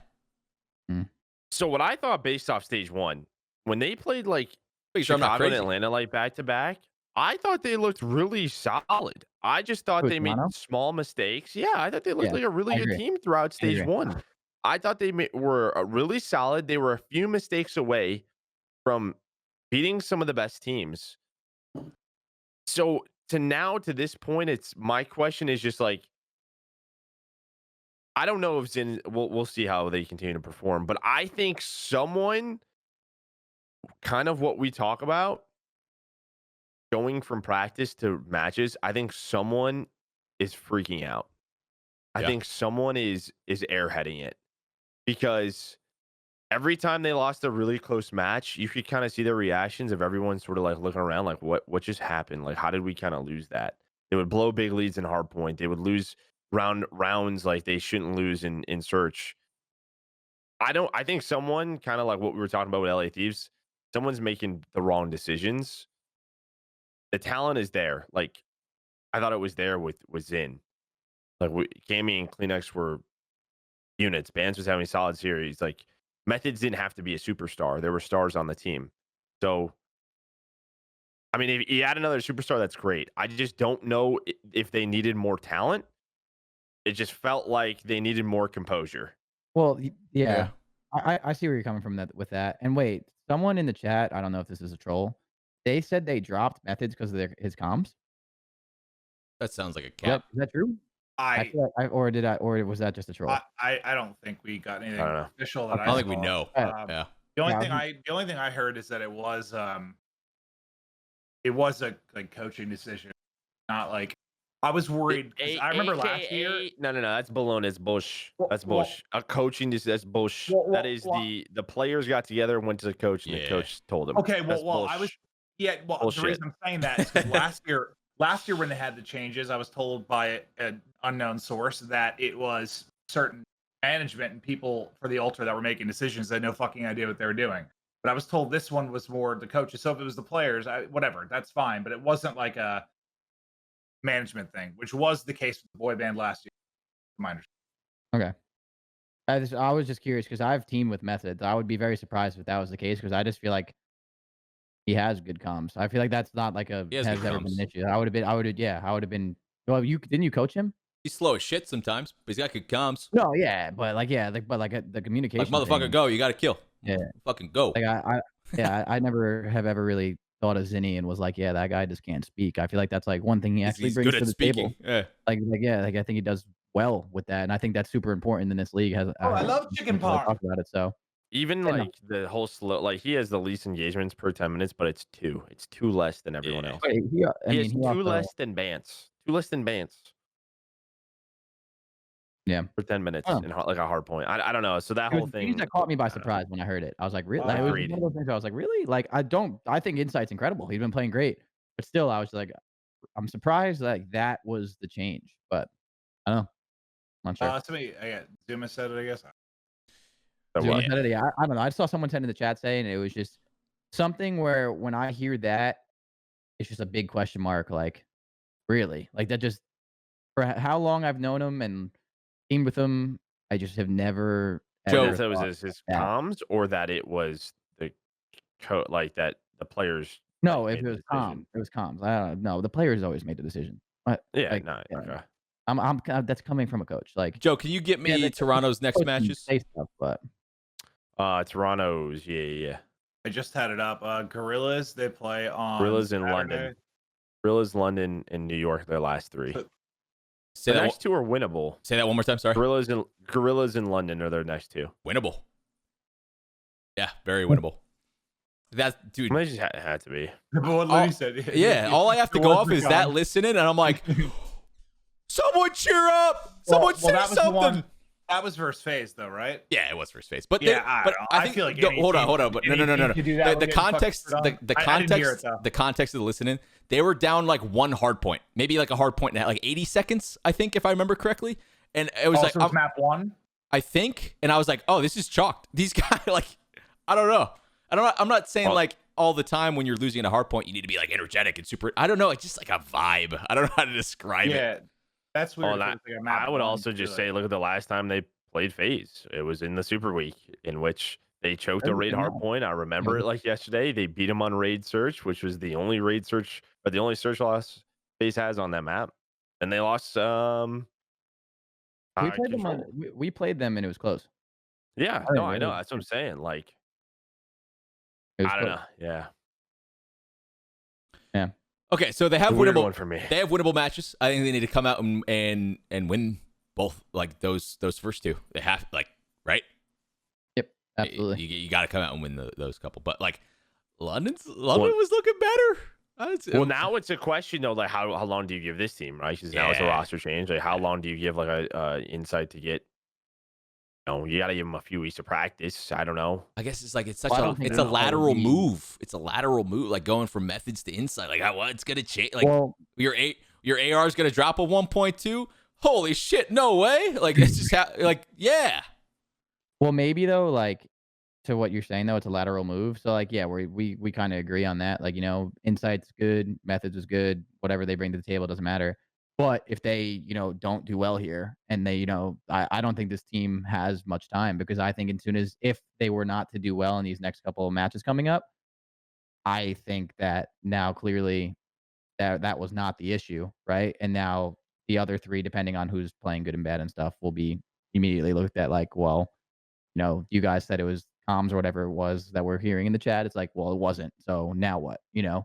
So I think this was probably fought for. Like to happen, happened, and it's like now, like you must do this, and if you don't, something else will change. So probably not too long, to be honest, but we'll see. Yeah, I mean they did it last year. Obviously they had a 10-man roster, but yeah, yeah, but they're definitely not scared to do it, is what you're saying, probably. Like, no, they're not. They're not scared to do it at all. Yeah. Curious to see how they move forward. If they, they have some tough matches. I don't want to say like they're just gonna walk. They should just walk through these two teams, right? Like it's just disrespectful to say that, but like it should be somewhat comfortable wins. If you like, I mean, based on the Toronto last stage, I would tell you yes. Yeah, I don't know now. Seems they should 100%. All right. So that's going to do it for Group A. Some good conversation there. We've been live for, let's just zoom through Group B. We kind of like got sidetracked. Partially my fault. We've been live for about like an hour. Yeah, some of these we don't have to. Around 36. Yeah. We can kind of like skim over some of these.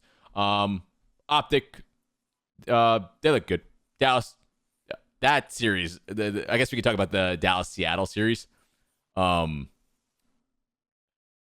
guess it'll kind of snowball into the Surge conversation a little bit more than it does about Dallas, but just like Surge is on an upswing, man. Looking better, hearing some of the listenings too. They're I feel like they're finally starting to show the improvement that I wanted to see for throughout the first stage, right? So we're seeing better reps. I just it doesn't really worry me about Dallas, but just like I feel like Dallas has just had too many of these back against the wall situations. Are they doing it on purpose? They don't seem like the type of team that does that on purpose, but it's like Dallas having to like fight their way out of situations that they shouldn't have. Thoughts on that?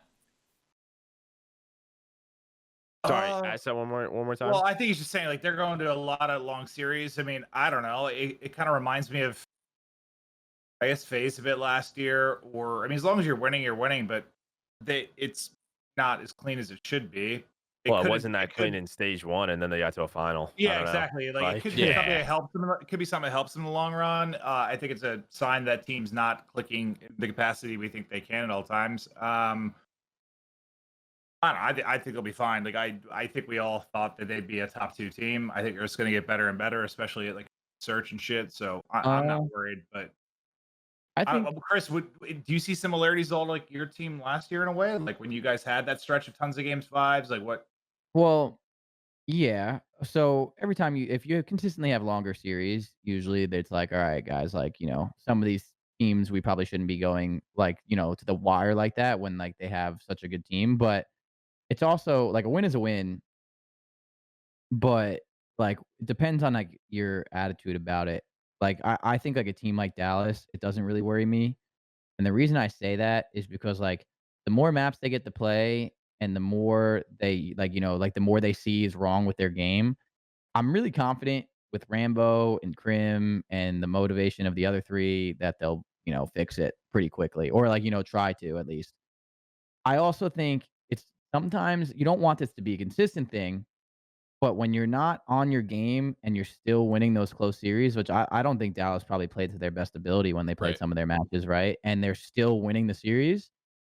It's also a pretty good sign sometimes. Of course, you don't want it to always be that way, but you guys said it. I mean, they had a few of those in the stage 1, and you saw them in the finals pretty comfortably. Like, well, they almost didn't make the winners bracket. Like, they lose that series versus New York. That's what I mean. Like, but then like they obviously saw their issues and did it, and like they figured it out. So like, I don't know. I wouldn't. It depends on like the team and like the mentality of the team of like like kind of like what you would think of like some teams, and I don't think they're one that I would be too worried about.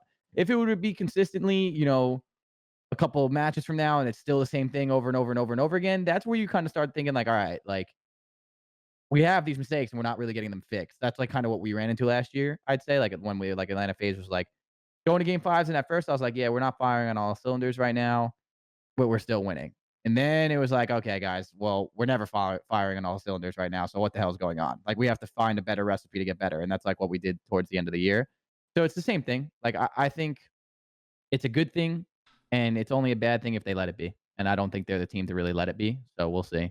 So I think Illy's going to continue to improve too. Illy had a very average stage 1. I think he's already like showing. I think that entire team is like an improvement team. Like I think like the way those guys. That's kind of what we were saying. I think the way those guys. If Hook improves more than just holy shit, I'm just messing with you. Yeah. I know what you mean. But yeah, Illy was the one guy where coming into like I don't know. He didn't have a bad stage 1 by any means, but I just think he played a little bit average for my expectation of him, I guess. So if he continues to just, again, I'm talking like 10, 15, 20% better stats, like that could just completely switch the tide of the game for them, and he's just going to get more and more comfortable. Obviously, when we're talking like a meta switch too, it was nothing crazy, I don't think, but Dallas is also a team that sort of picks up on things, I would say, faster than other teams based on what we've seen in CDL so far. So, like, when things sort of change, new maps come in, meta changes a little bit, Dallas is a team that you kind of have to favor based on what we've seen from them so far. So, I think they're fine for sure. They wanted to get better at S&D. They won both searches. Like, that was the big thing they took away from their Atlanta Faze match first. Both of them was that, like, they were just so underprepared in search compared to Faze. Mm-hmm. It was 2 round 11s, but you win them. So I mean, I guess that is one bright spot for them. It's good reps. Yeah, that's a really good point. I mean, if that's what your focus is, you're able to clutch up, tough, gritty S&D maps. Like that's great practice. That is like a lot of situations that you put yourself in where it's like, we messed this up. We did this well. We did, that's really good stuff. I think they'll be able to improve off of that a lot. And then it was pretty cool seeing Krim drop a bomb on the Express, dude. Express, bringing people back a little bit, nostalgia for sure. I was there for some of that stuff back in the day. Let's go. Let's talk Seattle a little bit. They get a nice win versus Florida, and obviously we saw that really, really close series that they ended up dropping to Dallas. Big week out of Pristini and Octane. Pristini is the guy that takes the team up to the next level. We've seen really good gameplay from Looney, to be honest, but that's just you're not gonna see like probably crazy games from Looney, but that's not his job, right? He's got to go. What you were talking about, those good 0.9s. Yeah, that's what exactly is going to do. He's a great 0.9, and he's been showing that so far. And he's gonna have those random maps where he pops off, and him having a good map is probably better than other people having a really good map too, because it's just because of the intangibles that he brings to the map. So they're on an upswing. It seems like they're starting to figure things out. I think Looney brings a lot of really good Looney's their highest overall KD. Is he really? Looney has I just lied to you. It's Octane. I was gonna say there's no way. Now it's like Looney's fucking frying. What the fuck? I can't read Looney. I'm sorry, dude. I just gassed your shit. I was gonna say Octane not having the highest. He's like right around 0.9. Yeah. As soon as I said that, I was like, wait, that doesn't make. I was legitimately shocked. I look back at it. Oh shit! I'm sorry, James. Hey, Dan, he tried, dude. He tried. But I mean, it just depends. Like we got a good Pristini. We've seen that before. Yeah. It's just a question of what about this week? I mean, it's always to be a question with him. I mean, it is, and hopefully he's in a good headspace, and Dan can help him out and sort of fit him in his role. But talk about high impact subs, he has to be that guy. There's so many good sub duos in this league. He has to play at that level, and that's they are going to be in a really tough spot. That's what's going to keep Pristini in this league long term. We've seen him at his peak and like how how do you keep him there more often? You can't expect someone to be there all the time. It's not possible in a league like this with how unforgiving Call of Duty is and how day-to-day Call of Duty is. How can, like, the Surge's game plan is around, how do you keep him in put him in spots where he's high engagement, going 35 and 25, crack the fuck out on the map? Like, that his teams that he's been on over the years, when he's in that mode, they look insane, right? Like, if you got to get a good Pristini. That's the game plan for them. You talk about X Factor. Pristini might be one of the arguably the biggest X Factor player we've had in Call of Duty. That might be a stretch, but like I'm rolling through my head. In terms of just so far up and down. Let me find it. You know? Well, the pace he plays at with how talented he is, nuts. Yeah. Like when he is on, it's almost impossible to stop. You know. So I definitely think that's why you say it. But I think it's also the pace he plays at is the reason why sometimes you see him, you know, have right. Like that's games. When can he find the point in the game to be like, let's slow down a little bit and L trigger, pick up some easy kills. Like, I think at times speed can make the game difficult on you at times. And when you make the game difficult on yourself, you typically don't have first shot. And when you don't have first shot against some of these players, you're going to lose. I mean, that's just right. You don't win. Like, so yeah. But to your point, yeah, he has the biggest swing in their X Factor for control, even though they only won one. Yeah. He has one of their biggest swings in their X Factor in Hardpoint. So yeah. Not surprising at all. It's around like a 0.3 KD difference between when they win and when they lose. That's like his career. It's like actually insane. I just feel like when the going's good, it's good. When the going's bad, it's bad. I feel like that's the case for a lot of fucking aggressive subs. I mean, but that's the thing, that though, dramatically, he doesn't have to be that person anymore. Like, I think we're just so used to him being in that role. Like, he's got to realize how important like him performing is in his role. Yeah. Like, and that can just be difficult to do when, dude, they're gonna be the first team year after year. But they're not in the same group, are they? Preston's gonna do it, bro, and then we're gonna go to RC's face crying again. And then haven't really talked about it. Didn't put there, but Gunless can like low key be the best player in the league sometimes. You know, like that's just kind of the guy. He's had some interesting years for sure, but like you can't just downplay Gunless's talent. Like I feel like he's, I don't know if going under the radar. I guess the team hasn't been doing well enough for him to be high enough on the radar yet. But like if they start making steady increases, like that dude's gross too. But he's another one. When the going's good, it's really, really, really good. It's like all about potential, right? Gunless and Pristini, like, dude, when they're on their shit, man, they're elite. They are elite. There's not many players you can say that about in this league. So it's like, Dan, bro, if you get those dudes in the right fucking headspace, man, whoo, sheesh.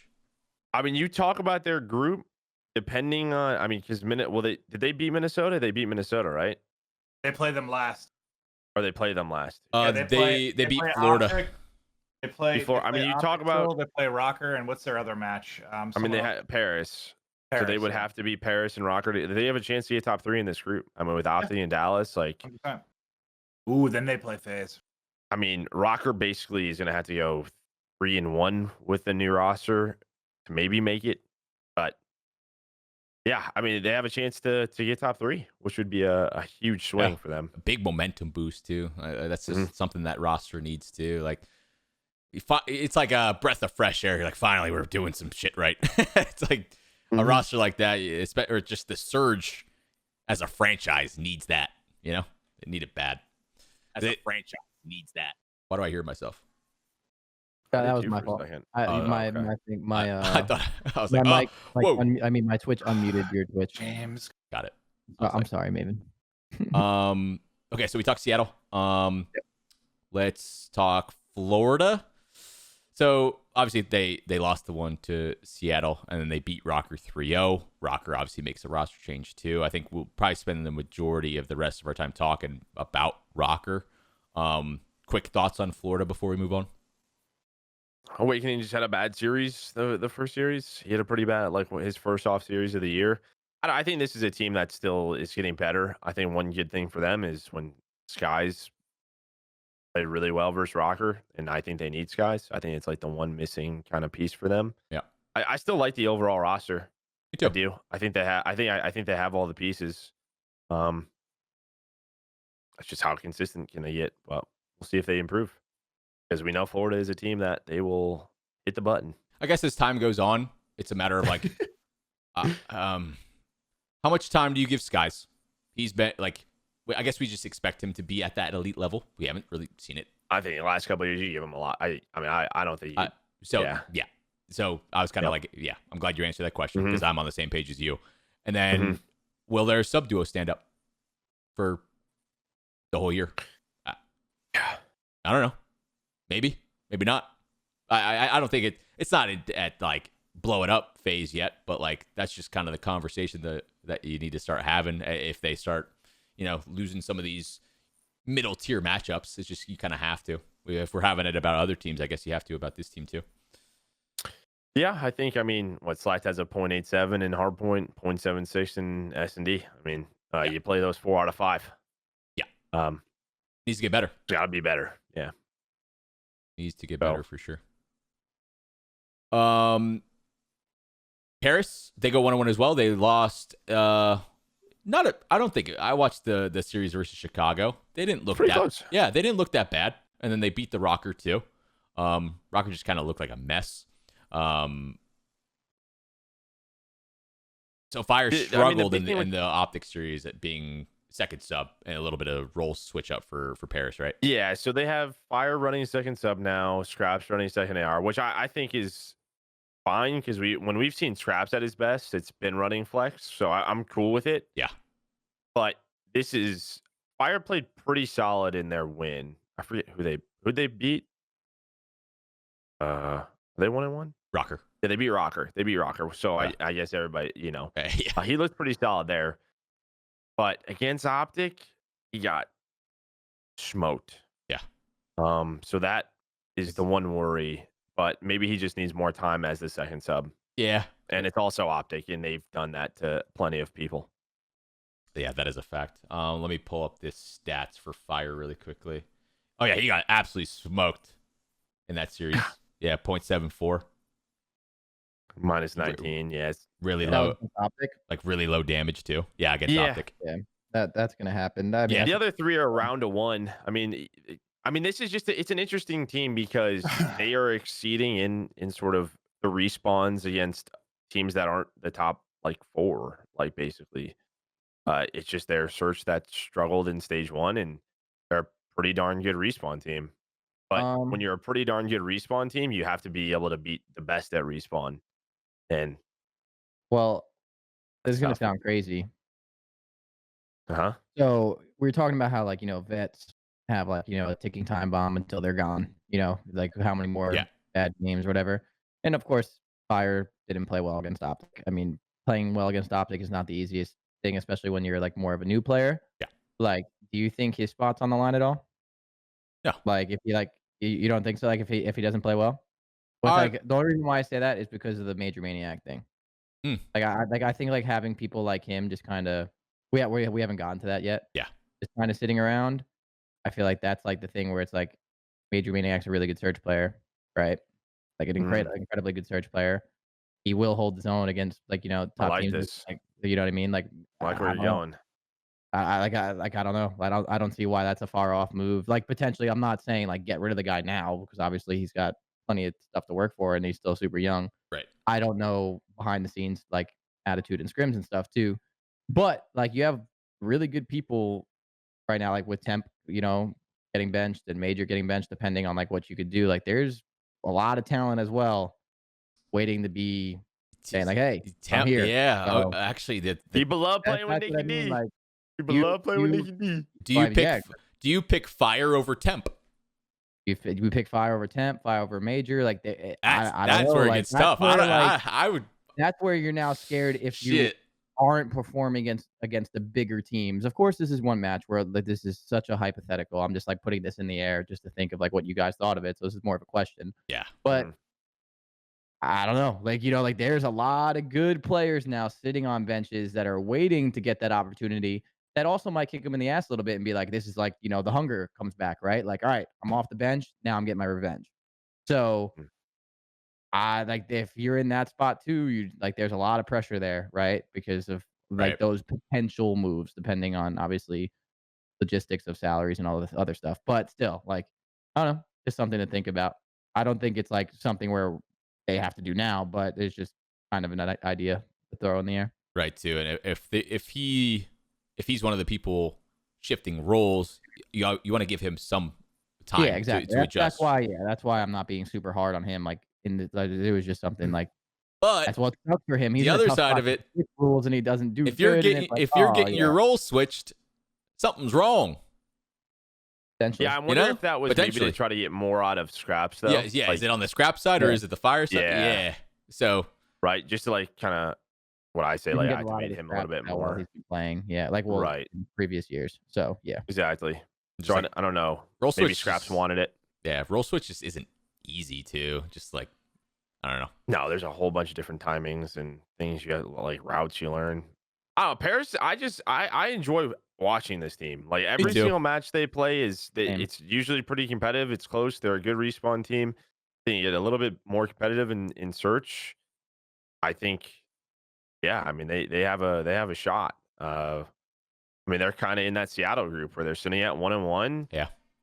They could get top 3. I think we're putting Dallas and Optic in the group top 2. It's a fight for that 3rd spot, and right now it's between Seattle, Florida, Paris, and Minnesota. So who's gonna figure it out between those teams? But right now know. it's looking like Seattle. I is like that squad. the middle of the pack team. It's fun to see who can figure it out the fastest. And like Mhm. Paris look good. I like watching them. I think they have the Aqua's a beast. Yeah. Dude, Aqua's so good right Nikki now. D's playing well too, man.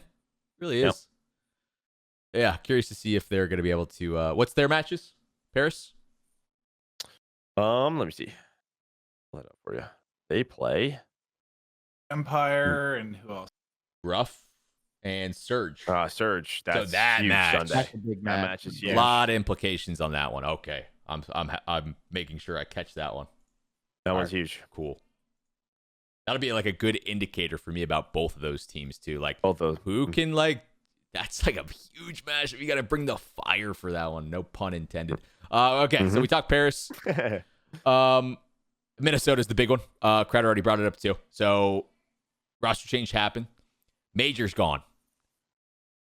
It's not even like they got 2 3-0s by like Optic and Dallas. They got 3-0'd by Yeah, they got 3-0'd by Paris and it was Florida. chalk. Before we go too far down this, though, I just want to say, like, I loved Major's like tweet. Like, it's a tough spot. You've got to be pissed off, but it was just like, I don't know. Did you read the tweet? It was just like a Yeah, I mean, Yeah. he's just kind of, I'm gonna go to work. I mean, that's Yep, just it. I loved it. I don't know. Like I feel like some pros would have either tweeted bullshit or He seems like a complained mature, or- good dude. Yeah, He he's is. the opposite of me. But like in the tweet, I just read it and I was like, I fucking love that guy.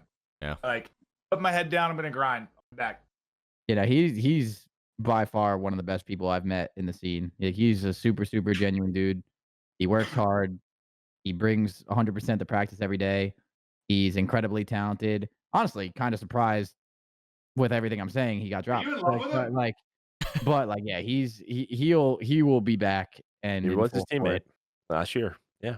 Yeah, He might be. he's insane. So I'm not really. It sucks Oh! for him, but I'm not too worried for him at the same time. Yeah. You know what I mean, I think he will be completely fine. I would be very shocked if he's not. But yeah, no, he's an incredible person. Well, I mean, I'm pumped because I talked about it last episode. We're getting preset flex, so I'm really Yep. excited. I think that looking at like World War II Priesta, I think he set the bar for a flex player when he was playing it. I think he was the epitome of what you were looking for, and I think people think they go back to like what he had to do for 100 Thieves, that roster. The reason he got picked up is because of he played flex and fried on Faze when they didn't qualify. Like he crushed it, and 100 Thieves was like, "We need this guy," but he played an entry role. I mean, the guy can do it all. So we talked about Priest needing to be a superstar. I'm very happy he's running flex again. Did you read that long Parasite thing about flexes? I never really thought about it that way, but he made some good points about how like flex roll is not even a fucking flex anymore. compared to like what it was. You You don't break- talk Well, about. because you're not running 3 subs. Can you explain Basically. what he said? Just like Yeah. really Yeah. quick. Let me find it real quick. It was just last week, I think. And he's talking about the now meta is now, right? Well, I think he means like the past couple of titles type thing is what he's talking about. Well, that's not. I mean, I guess the It MP5 and M4, but that was you're Here, still I'm gonna- switching Wait. between an AR. The flex pacing is 100% a thing. It has been. What? Did I hear that wrong? I don't know if he more so means the weapon because you're running a second AR and not really running a third sub. But we also don't know. In he said most titles in 4v4, there's usually been maps where you run 3 subs. he said this is why 2-gun metas are great from a competitive aspect. SMG do SMG things and ARs Sure. do AR things. Yes, You're flexing exactly. someone who uses a do-it-all gun. Your flexible player is responsible for pulling one weapon out depending on the situation, hill map. Stop trying to Yeah, force do-it-all weapons. I mean, into I competitive. agree.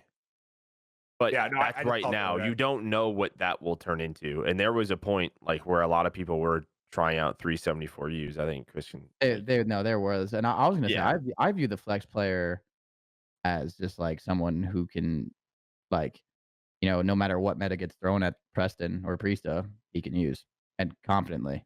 Yeah, I it's don't know, interesting because that's not Yeah. maybe how it was defined 7 Yeah, years no, ago. with, like I Black Ops guess, 2, but that's how I've always viewed it though, is because like you never know the meta. you're like a that- Swiss Army knife, man. You can fucking do it all. Yeah, Priesta can, and that's but I think like that flex pacing of that second AR is way different than like accuracy.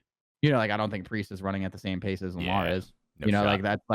that's like how I view a flex. Like Priest is like, yeah, I mean Celium doesn't run at the same pace that Arcity does. Like it's just what it is. Yeah, Like, no, so, I just thought it was interesting though, thinking about Yeah, like no. you think we've had Good like point. what you had the K-bar, you had the Maddox, you yeah. had recently no. the whatever the hell it was called. Why am I blanking here? XM4, like you've had in the past several titles. do it's it now all like weapons. sort of No, a I get do-it-all the weapon. point, and I completely understand. Yeah, that's Yeah. cool. Like I would rather not see weapons like that because one person just gets to do it all. Yeah, no, that's kind of whack for sure. But Anyway, I know side topic a little bit. But I thought Yeah. it was interesting. For the competitive side of it, I understand, but like you wanted like your most mechanically skilled players on those weapons, and that's what made it fun. That's what created like a superstar, like a I love the meta like a of Dashy IW. on a I thought it was Maddox. godlike. Like there's nothing like watching Dashy with a fucking Maddox. It's K-bar watching too. that You know what I And mean? I kind of like a It's 3-weapon so meta. I fun, feel like we've yeah. had some really solid ones, honestly. But like, I guess it's a fine line for that third weapon. Yeah. like There between the could two also definitely pieces. just be a time when 3 sub meta is very much a thing. It just could happen. Yeah. But I think it's close to happening in this game. Like there's supposed to be a big weapon balance update. Like who knows? Like if they hit the QBZ maybe at all. Like maybe I don't know. And then there's a sub that, or whether the 74U gets hit. I don't exactly know, but it could easily happen. I mean, this all being you're running said, that. like I think the pros made the right move with the XM4. Like I don't want to say I don't know. That gun was crazy. Yeah, no. Yeah, no, I mean I get it. It's tough as a player when you're like, this thing needs to be balanced. They're like, well, you're gonna have to wait 6 weeks. And they're like, yeah. Like well, we can't do that. okay. Okay. that's a whole stage. So like crazy. Okay. So they bring in Staaandy. I don't know much about Staaandy. Any intel on Staaandy? He's been at top of the challengers. I mean, I've heard he's sort of been next up for a good amount of time. Yeah. Like he was, even at the beginning of this game, like that's who a lot of people had their eyes on. Super aggressive sub, really quick, high mechanical level. Yeah. yeah, he's good. Staaandy has won a lot in the amateur scene. He's got accomplishments and he's just good. I don't think He won Challenger Stamp last year, right? I'm pretty sure he Yep. did. I don't know exactly exactly his accomplishments. I know he's done really well. Played against him like in scrims like before. Like he looks really good so far. So we'll see. Like I think a player like him, like It being sounds like surrounded with like good people like over on Minnesota Røkkr will be a good thing. So Yeah. I feel like that will help as well. so based but on what you guys are saying, what Chad's saying too, like I feel like it sounds like a good move. And the controversy that's been stirred up with this roster change is like they needed some more pace. They're definitely the Røkkr was a slower team for sure. This Staaandy should help. It's a big opportunity for him if he can show up and be like a super fast, dynamic sub. Like we've seen how it can work in the league. The controversy though is like people are saying like major or accuracy type situation, and that's where. Well, it's interesting because when the team first formed and people had all the criticisms of it, that was the concern that it would be too slow because Major ran AR last year. I don't know if Chris, it's as Chris much kinda too fought slow that. though. As Well, much that as was it's definitely a we want to concern. get Priesta onto flex though. Like you had to get him on the flex. Yes, yes. So. I'm Major's saying, not a slow when AR. this team first formed, that was like one of the concerns, though. And I think Chris really talked about like the first episode. Like Major can fucking do it. There's no He can, worry there. yeah. Well, he did in Black Ops 4. I mean, he ran. Yeah, he ran exactly. Yeah, But I think people were thinking of Major like is not last year, slow. like an AR type thing. I mean, so my personal opinion on Røkkr, I've gassed him this entire year. And I guess, like, I mean, we know we scrim the team. Like, you know, I've seen how they play in scrims.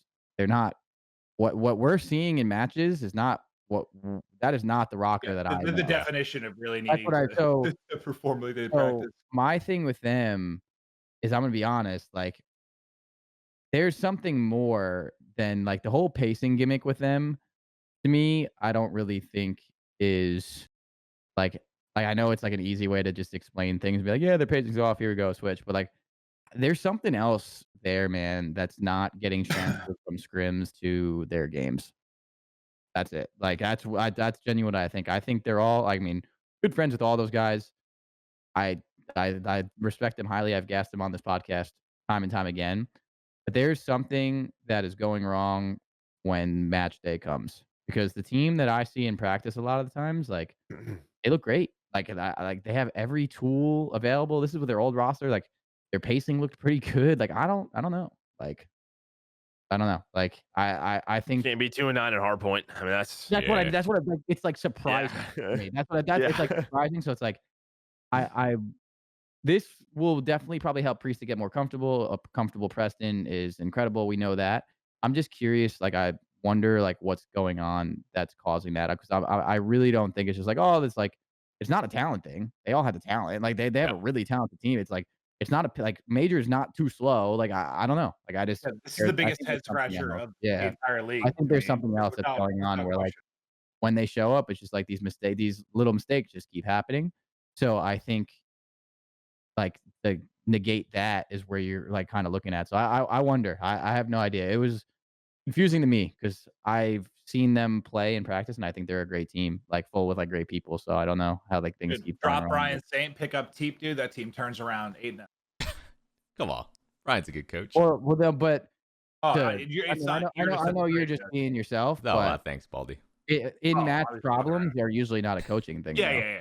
No, 100%. We talked about last episode. It's like soccer, dude. You fucking coach them before the game, then you just got to watch them play. Like, there's not much you can do. Yeah. No, I was just gassing. No, I know. But I'm saying like it's just a weird thing where it's like something's going on from practice to their matches that are just not similar. I don't know. And then let's just talk logistically of like the team and their personalities. We thought they're going to be better. They kind of stunk. They start falling apart. The team loses full. They get smoked by teams they shouldn't have gotten smoked by. They realize it's time for a change. Who's the most outspoken leader type personality on the team? Wow, look at that. It's Lamar.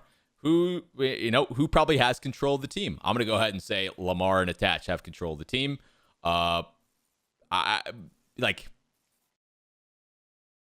Priest better than all of us, right? It's just like, it's a personality thing, I think. Like, Priest just be like, I just want to play flex. Yeah, like, Priest just wants to play flex, probably. He wants to get more kills. He wants to, do what he needs to do. And then, Major and Priest are like, I don't know. They just seem like calmer, not as outspoken people. And, like, when it comes to roster change time, you guys know how it is, I'm going to go out to left field here. Has there been anything like major in like Priest's life or like because he was so consistent, so top player for so long. Now it's been almost a year and a half of him just being okay. Like a lot of times when players kind of fall off a little bit, like they've got more life shit going on, whether they're in school or wife, kids, house, like more responsibility is usually what we see happen. Like, do you think there's anything like changed or? Am I crazy or like has he just not been? He was on Faze last year. I think he was on Faze, our but team being dude, okay last year is insane. He was teaming. he had a tournament he played. Like He had I one. know, He had but- one bad event last year. He's One had bad. back-to-back He had a years where he's couple. on top 2 No, teams. yeah, I don't know. Røkkr It's had just hard to one say. Maybe bad no. event. I'm just talking last year and this year is all I'm saying. Just last year and this year, I feel like. You just think No, he I get hasn't it, been but- on his like same I just level individually? Yeah. No, I'm not trying to Yeah. like hate the guy. Like, I feel No, like I he know. hasn't been like lights out like he was for so long. I That's think all. this just wonder, year, like, I think this year your take isn't as bad as it is because I think last year, I think to use that is a bad take because I think shit he's on some telling him events, he man. got enough kills to Yeah. steal from 4 other people. Of course, but like he just wasn't playing well at stretches. Yeah, last he had year. one. It He wasn't one Røkkr event, had bro. one bad event. Yes, he did. I think was it was one not bad just one event. event, man. Yes, it was. Dude, it was one bad event, and Preston You're the played coach. best. You're probably right, but I'd have to Bro, look Preston at played the best on our team. it. I would say Preston probably played the best on our team come champs time. I don't know why I remember last year that I feel like he He wasn't- struggled because you're right because he struggled with the submachine gun, so we gave him the Yeah. flex. So him and he like we gave him that flex like that third M4 because there was 3 M4s last year, Yep. and he was great. He was running a smoke trophy, no dead silence MP5, and was told to do well. Like he was That's just in a true. really, We really know how That hard sounds- that was. 'Cause, that like, sounds when awful. Shotzi and Hoops With- lost and with- Shotzi The same started thing, time. same thing with 100 Thieves. Like he taking just all your kills. he literally got basically told to do it all. I mean, he got Yeah. put on 100 Thieves and said grapple slam, like Yeah. He's never entry been on a song. team he's never been on a team since 100 Thieves who said, "Yo, you're a star player. Teams around you. Let's go." That's And true. that's why That's when why I asked. I want to hear your thoughts. that's what I mean. Like, but to this year though, as much as he's my boy and all, like this year he's not playing Priestess standards. But No. that's like that's the head scratcher to me with this team is I've watched Preston show up and play our team and put us in a goddamn blender, and I'm like, all right, well, Preston's just having one of those days. Like seriously, I've seen it. Like, I don't know. Like it's just then like there's days where it's like off. So it's like I just feel like something on match day is not clicking where I knowing Preston as well as I do, when things are like Preston spawns up, he looks top left of the mini map, knows where he has to go, and says, all right, I'm gonna go here, I'm gonna do this, and I'm gonna do it right. And if everyone else does their thing, I'm gonna get my kill here, and I know I'm gonna have to react. Something's showing up on their match days where they're not doing that, and he's not comfortable, which is leading to him not playing to his best of his ability. That's like what I think is going wrong. I also think playing the flex, I think Preston's probably one of the best aggressive ARs that you can ever get in Call of Duty. So like I think this change will help him out specifically a lot. So like I understand where you're coming from this year a little bit. And that's why I feel like something's going wrong when it matters, like on matches, because I've seen him play in practice and I've seen him do good. But yeah, last year I don't think No, that's what I want to hear. That was a Yeah. good breakdown because I just like Yeah, I 'cause I wondered if there was more to it because No, it's just yeah. my like bias as a commentator, but I feel like I just like when I first started casting him, he was just shitting on everyone, and now when I cast him, it's not really the case. But now you explain why that could be. I mean, if you look at his career, just to touch on this one last one last time, it's just because he's my boy. But he had Faze Clan, which was me, Attach, Zuma, and him. He was That told to team, kill that was everything. that team. I was on that team. I looked at those 3. I said, "You're carrying me. Listen to every word I say, and you're carrying me." And they said, "Okay." They listened, and Dylan ran the flex, and then Zuma and Preston were like, "Yo, run around, do whatever the hell you want. We're gonna figure it out." That's why, like, that was it. I sat in the hills and let them do their thing. Preston was incredible.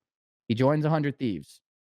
Yo, our team is absolute trash right now. Not the current 100 Thieves, like the 100 Thieves Black Ops 4. You need to fix it right now. Please do whatever you want, grapple around, and win us some maps. And that's, all right, I'm going to go run around and grapple slam. Then he joins Faze. He takes 25 steps back because he's teaming with who he was teaming with. And then, like, this year, you would think, like, yeah, he starts to inch towards that. But I don't think, like, he's really, like, going in there and saying, like, yo, like, could we please, like, form this around me a little bit? Yeah, as Did much he as not flex in World War II on your guys' team? Preston ran it all, man. He ran the Oh, main that's AR for a little bit. He took my That's what I AR away thought. from me. Yeah, Because I okay. ran the sub at champs half the Champs, time. right? Yeah, I remember That's we what I'm saying. watched. So it's Yeah, like, Mhm. dude, whatever Preston wanted to do, where he said he would do better, I was like, you're better than me. Do it. I'll do whatever you don't want to do. But that's what I mean. Like, he didn't want to Yeah. run a sub anymore and run the routes because he could get more kills with the bar. So it's like he was like, yo, Chris, and you go to hit routes. You suck. And I was like, all right, bye. And I did it. Like, that's like what I mean. Like, making changes around how talented he is. I think when he gets like that team around him, I think that's good. And I actually kind of think that's what Minnesota's trying to do a little bit here. So that's why I'm curious to see how he plays now. But I don't know. I think the There's move is definitely good. something else off. Yeah. While you guys were talking about that and like making good points, like we talked previously, like we wanted to see Priest in flex. That's where he like it just makes too much sense for this roster. So now we're gonna see it. That's awesome. Yeah. So what I was curious about is Hmm. accuracy stats and attach's stats. Attach has been money. Attach has been money so far. Like, I know it's just stats and everything, but if you like, attach is running like a difficult role, and then you bring in someone like Staaandy, who's also like gonna, you would think, help out attach too. Like, maybe attach's stats might be impacted a little bit, like in a negative way, but as long as Staaandy comes in and they just be like, dude, like, dictate our pace, and attach can just kind of like develop that pace, and then we know what Priesta is able to do, like on a flex roll. We assume, maybe Priesta will come out and not play well. That'll suck, but we don't expect that to happen because Priest is fucking nasty. Then it's kind of like up to Lamar. I think what I'm curious about is if accuracy can come out and have, like, he's just had very inconsistent hardpoint maps sometimes as an AR, but maybe that's down to the team not doing what they need to be doing at times. I don't know. It's just, I think this is a good move. I know MajorManiak, he might not have been like the problem, but I still think like the makeup of their roster with this change like makes a lot of sense now. Where maybe it didn't mean. I just think it was either or. I think we're having this discussion either way. Yeah. I mean, I just think that we are. I think we're having the discussion either way, because either Lamar's getting dropped, who, he's been a main AR and sort of one of the more vocal people, or it's Major, and we're having the same discussion. Like, is this the right one? But I think the standout points are still, Priest them to Flex and adding Staaandy to help, dictate that pace. Yeah, and I think now this move, because Lamar's leadership, I think very highly of him. This move puts a lot of pressure on him, though. Yeah, because now this is this is the next step where Preston starts playing a little better, even a little bit better, and they still struggle. That's where it gets dicey for him, because Major is obviously still incredibly talented, and I'm sure they have all even probably said it when they benched him, you're the fucking man, dude. We love you, but we got to just, figure it out. That's just what it is.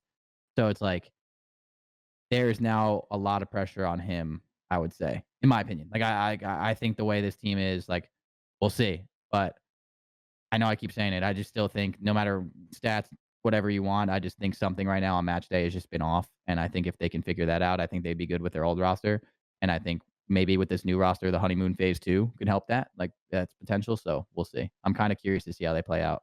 But there's definitely now a lot of pressure on him, for sure.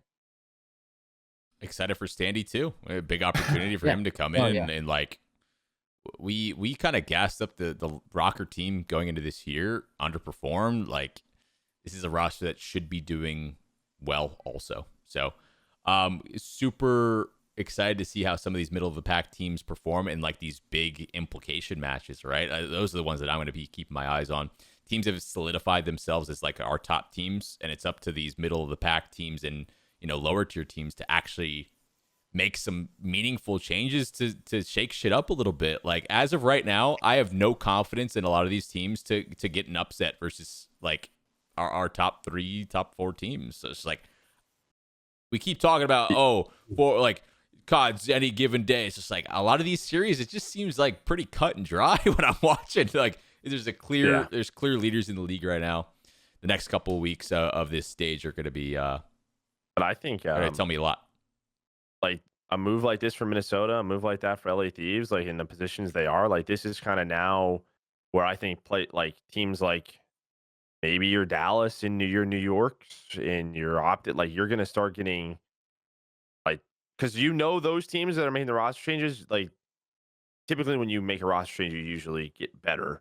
So now it's sort of gonna be a testament to those rosters. That's what's kind of dope about it. Yeah, a good test to see if the top teams can hold their ground.